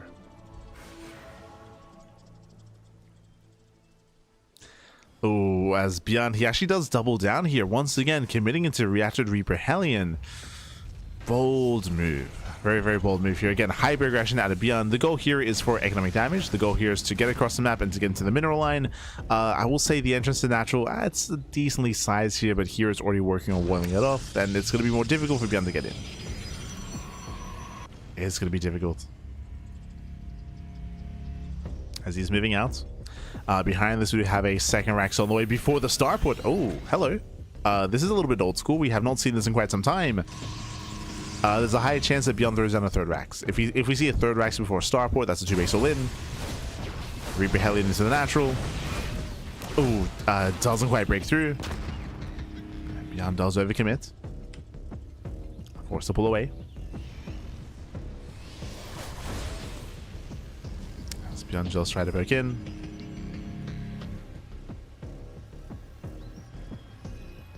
Here it does hold.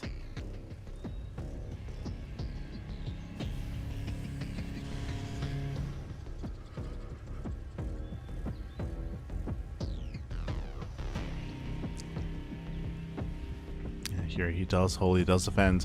And behind this, we see ByuN going for his eBay. So going for +1, going for early stim. Again, because the faster second Rax, we have earlier stim than usual.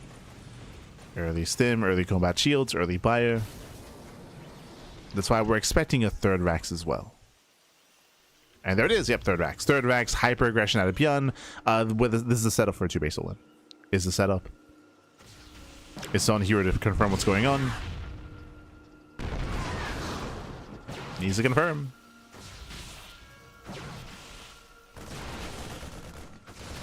Oh, nice pick up. Catching out a Marine. Does catch a Marine. Likewise, punishing the Reaper Hellion. Again, the opener for ByuN was lackluster. The Reaper Hellion does not do anything. Yeah, no damage across the map. Here he's containing ByuN, and more importantly, herO is here to slow down the push. When ByuN eventually moves that across the map, he needs to preserve everything. But here he has gained map control. Behind this, going for charge before Colossus. Likewise, charge into the Temple Archives in the storm. Nice moves out of herO. Picking apart the Marines. Catching it 1, 2, 3, 4. Oh my god, so many Marines going to be going down. Where are the tanks? Tanks are too far back. Yeah, tanks are out of position. We have both tanks at the gold expansion here. So they're not split up correctly. Yeah, ByuN out of position with his tanks. Gets abused for it. That's how many? That's 9 Marines going down. And that's actually a huge loss here. That's a big blow for ByuN. Remember, we're working towards the sim timing. Every Marine counts. And to lose 9 Marines, that is not insignificant. Here he rotates, takes out another tank. Tank goes down.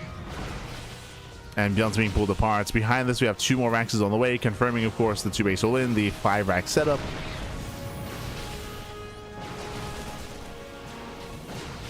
But ByuN is beating out so much here.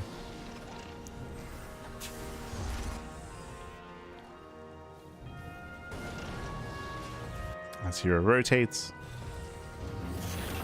Observer has a high ground vision. Here, I'm sure he sees that tank. He wants it. He blinks in. Does 2 shot. It does barely bring it down.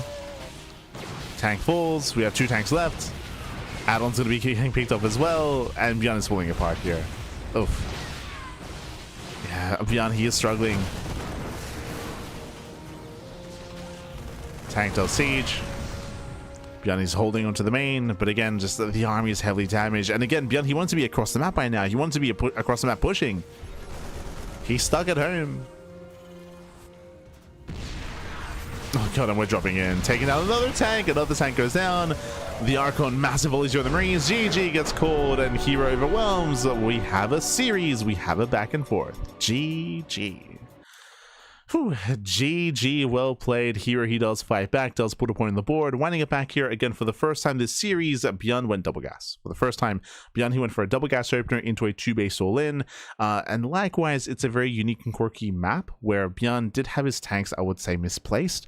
He was hyper fixated on defending his gold expansion, which meant that his main base was exposed. And we saw that herO was abusing that, right? He was abusing the early Blinkstalker aggression, picking up Marines time and time again. And as we mentioned, that was more important because ByuN was not expanding. Like ByuN, he was not setting up for a macro game. He was doubling down into aggression, and to lose all those Marines meant that he was missing his timings. He was missing his timings. He was missing his move outs. GG. GG, well played. ByuN punished for being overly aggressive, and we'll see if ByuN calms down. We'll see if ByuN calms down. We'll see how both players adjust coming into game number 4, loading into Washout. I've still yet to experience like some macro on Washout. Like I still haven't seen any. I'm ready, Pappy. I'm ready. Este Washout.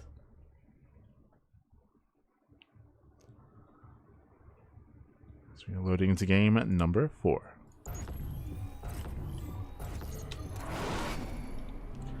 And spawning in the top right hand corner of Washout, we have the red Protoss player, the red Protoss player himself, representing T1. It is herO. Again, the best Protoss in the world, and he's down in the series, but he does begin the comeback. We'll see if we can keep it going. As spawning in the bottom hand corner, we have his opponent. We have the South Korean Terran player. We have the blue Terran leading the series 2-1 and 1 game away from becoming our champion. It is ByuN. Uno mas, papi, uno mas. And again, it was the one game where ByuN decided to mix it up. He decided to mix it up and decided to be aggressive in game 3. That's where he was punished. We'll see if we calm things down. Hello.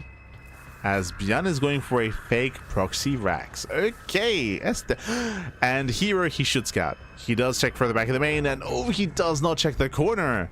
Here he's looking for the proxy, looking for the Rax, and he does go further in. Yeah, he does scout, does confirm. Again, it is not uncommon for Terran players to go for fake proxy Raxes by hiding their Rax further in the main, but herO will not be caught out. He does scout, he does confirm. Here he knows, papi, even being as annoying as possible. Tasing away at the SCV, letting ByuN know that he knows. Letting him know. It's the herO. He wants it. He keeps coming back. Get out of here. You're an animal. As again, that SCV is low. Oh! You can see ByuN tries this around. Doesn't quite catch the probe. Probe does slip away. Behind the standard opener here, just a gate expanded Cybercore out of herO. Likewise, ByuN opening up once again double gas. I was fixated a lot here on the initial Rax location, but it is a double gas opener 2 games in a row. Again, we saw double gas for the first time in game 3 for ByuN. Now we're seeing it here in game 4. This means a faster factory. It means a delayed CC. Last game, we emphasized a lot on the attempted all-in from ByuN that was shut down and punished early on. But on top of that, what also led into that kind of game state was the failed Reaper Hellion harass. Remember, ByuN, he went up to triple Reaper, double Hellion, and he achieved 0 economic damage. So I'm a little bit concerned that we might see that again, as I do see a reactor on the Rax. So I'm hoping that maybe this is for reactor Marine into like faster starport, into 111, but eyes are on ByuN. As he is going for the Hellion. Yeah, reactor Reaper. So reactor Reaper Hellion, once again going for the same opener as last game. Slightly different, of course, with the attempted fake out. But same opener, 2 games in a row for ByuN. Meanwhile, Twilight Council out of herO, most likely into Blink. Most likely. ByuN does move out.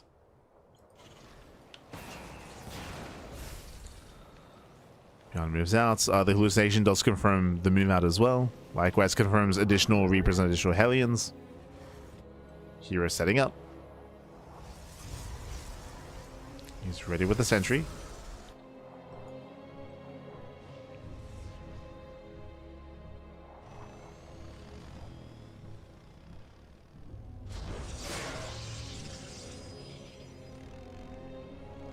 Sentry, ready with more stalkers. He is warping in as we speak. ByuN ready for the dive. We have Hellions was a natural and Reapers into the main. But there's a battery. Yeah, safety battery's already ready in the main. Is set up. Reapers are deflected. Hellions, they don't quite make their way in. And so far, herO holds. And again, this is a big commitment here, big investment from ByuN. So far, 0 damage. So far. At least we're keeping this alive, so we can always go back in for another dive at a later time. There's still potential for damage here. Speaking of, herO, he does claim his 3rd. He's splitting himself a little bit thin. It's 2 gate. Yep. 2 gate. So 2 gate Blink into the 3rd. Very greedy build here by herO. Hallucination confirms the research on the tech lab. As we're setting up for some speed banshees. Okay. Curious to see if ByuN cancels.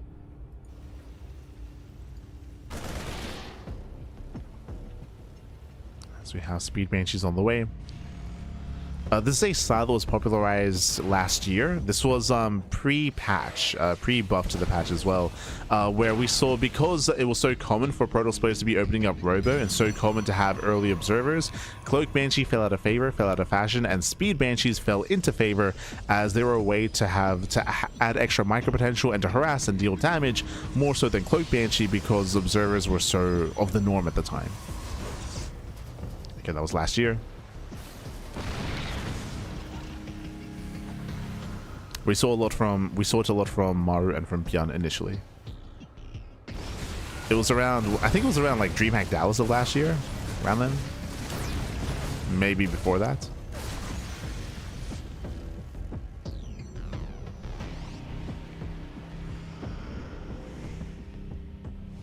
As our robo is complete, observer is out.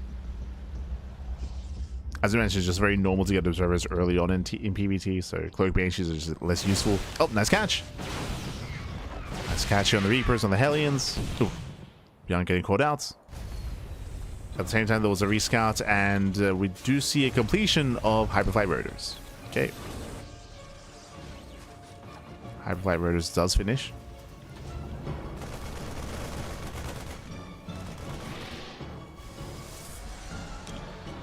herO claiming his 3rd. Remember, this was a greedier build, a 2-gate Blink into the 3rd base. herO gets away with it. He can now start to be active. And what are we setting up for ByuN's side of things? 3rd CC. Okay, mid-game. We're building up into the mid-game. ByuN setting up his tanks. Banshee does get a couple of probe kills. Add-on complete. Just the one? Okay, just the one. That's what Banshee did go down. ByuN moving back in, gets spotted by the observer, and herO is ready. Oof. And I mentioned earlier that ByuN had a really rough start with the Reaper Hellion. True, Reaper Hellion got no damage done, and the Banshees got minimal damage as well. That was 2 Banshees, by the way. 2 Banshees and Hyperlight Rotors. So ByuN is in a very rough position. The early game commitments here have not been worth it.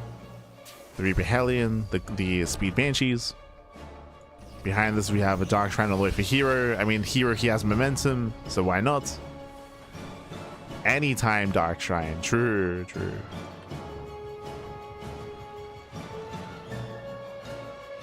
As ByuN is desperate for damage.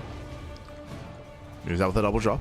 As he moves out, the Natural's exposed. So we have a tank line, but the Observer sees there's nothing. Yeah, there's nothing here.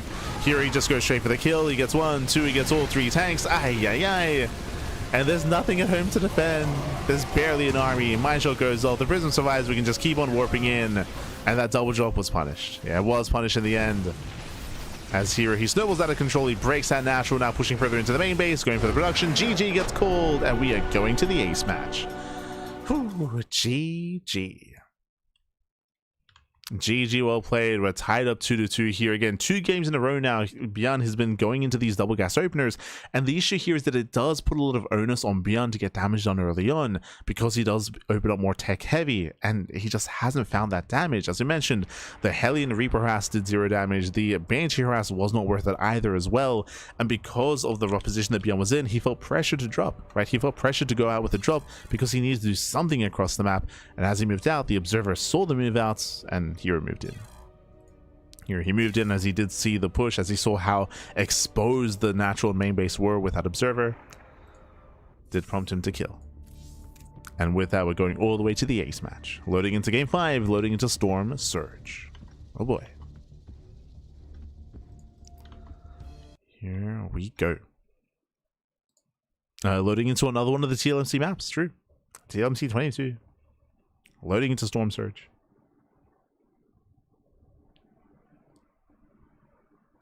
So we have made it all the way to the ace match.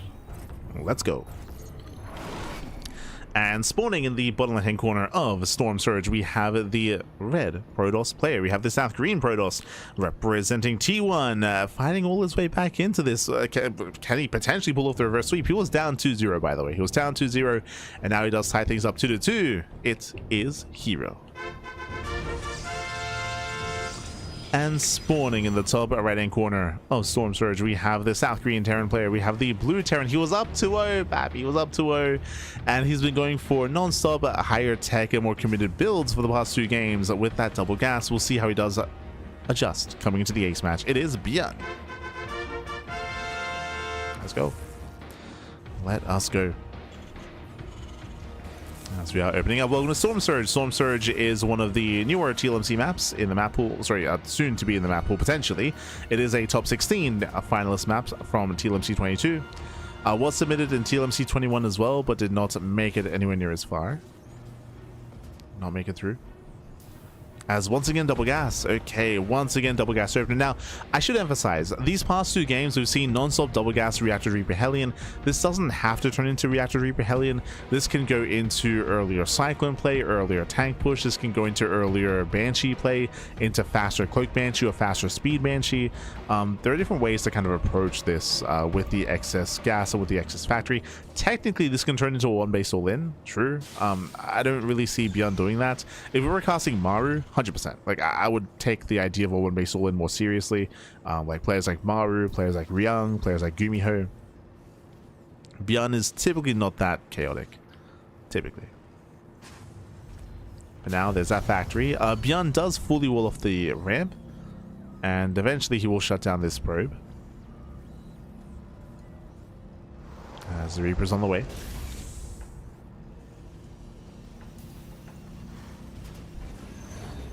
There's that recall. Here he saves a probe. For those who are curious, it is more efficient to use energy on a recall to save that worker instead of chrono boosting to make extra probes. As the Reaper does make its way across the map. And behind this first Reaper and the second Reaper, no reactor. Okay. Different build. Different follow-up. Which I do appreciate. Yep, as you can see here, no Hellions, no reactor. So it goes double Reaper into Widowmine drop. So less committed build here by ByuN. herO, he's being very, very safe. Very, very safe here. Shield battery at the natural and a battery in the main base as well. So hyper safe play here by herO. The reason why you want 2 batteries is because Hellions can hit one base and Reapers can hit the other. So herO, he is already setting up here to defend against Reaper Hellion. Thankfully, it is not Reaper Hellion. As ByuN does it back in. Back into the main. He does get 1 probe. Ooh, but the the force field does nothing. Oh no. Ay, papi. That's crazy. The Reapers, they got jumps. Oh no. I was about to praise herO as well for the force field, but never mind. They can jump, papi. They're crazy. It's the Reaper.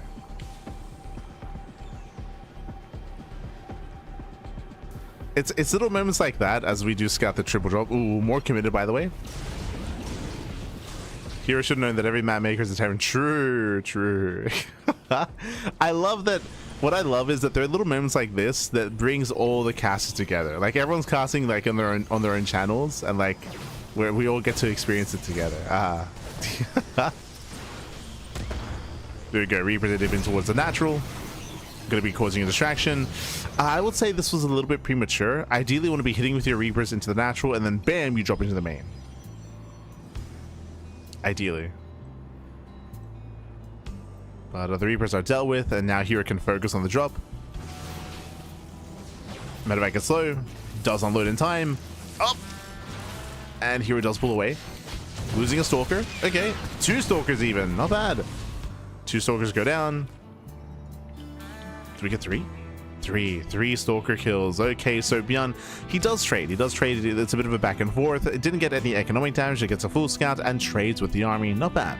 Behind this, it was 3-gate blink. 3-gate blink into a 3rd expansion. I believe a late robo. Yeah, delayed robo here by herO. Does cut some corners as he moves that across the map. Well, someone did the math on that recoil advantage. Yes, that is true. It was quite some time ago, but yeah, people did math on that. They did the math. As herO, he does find a way into the main. Again, the main base is a little bit larger here. The tank does not cover the entrance here behind the mineral line. Getting 1, 2, getting up to 3 ACVs. As there we go. I said 3, getting up to 4. 4 SCVs going down. At the same time, Autochart does get 4 probes across the map. We do trade 1-to-1. Ooh, but the Stalkers get caught. Nice positioning here with the tank. Nice reposition. ByuN defense. So we're getting messy. We're getting back and forth. 4 probes, 4 SCVs. That was 4 Stalkers, I believe. Yeah, 4 Stalkers also going down. ByuN does counterattack.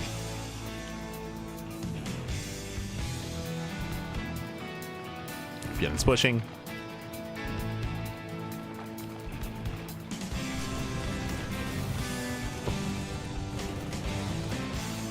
As he moves out, does distract. So 2 more probe kills. ByuN making his way towards the 3rd. Oh! Almost catching at herO. They do spot each other. herO able to engage. Ooh, catching out one of the Marines. And ByuN doesn't get across the map. Ooh, okay. What I was going to say is that specifically on this map, there is a very brutal tank position outside of the 3rd. Oh, as herO does overextend. But ByuN doesn't get there. Once again, auto turret. There's a battery to defend. herO trying to slow this down. Gets a Marine. Gets 1, gets 2. Gets 3. Yeah, 3 more Marines go down. As herO does try his best to slow down that army. We do have extra orphans back at home. Charge is now done. He's got charge. He's got the Immortal. He wants the tanks. He gets them. He gets 1. 1 tank goes down. There's 1 tank left. Uno más, papi. Uno más.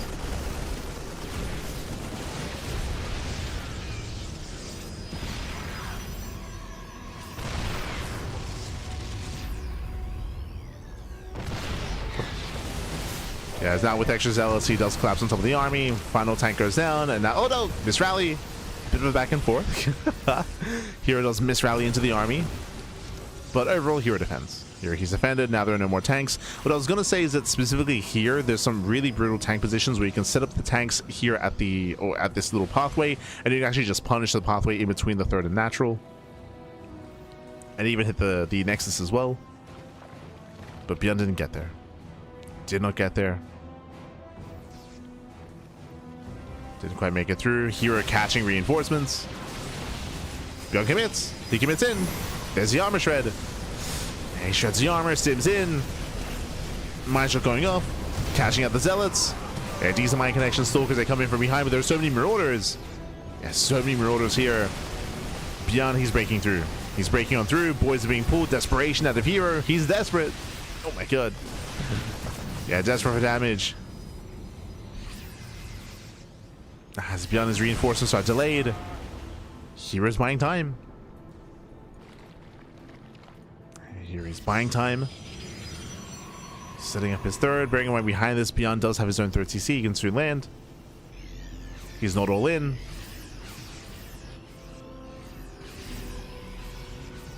And again, here's him leading out just too much. Just a little bit too much here. His Stalkers, his Immortals. These have been some messy fights. They've been shaky for herO.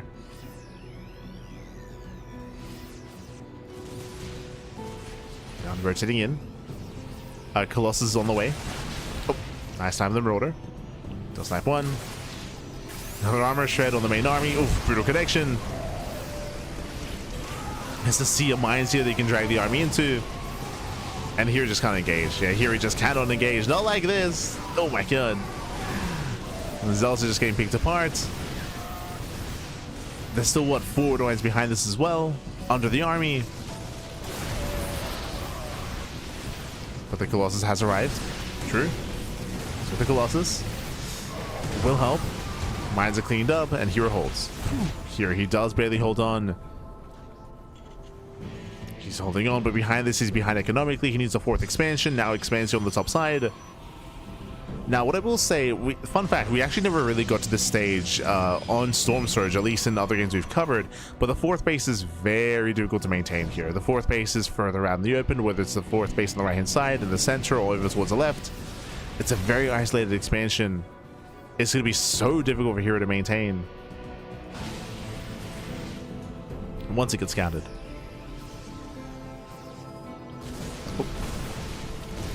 EMP connecting. Connects with the EMP. Once again, threatening a dive.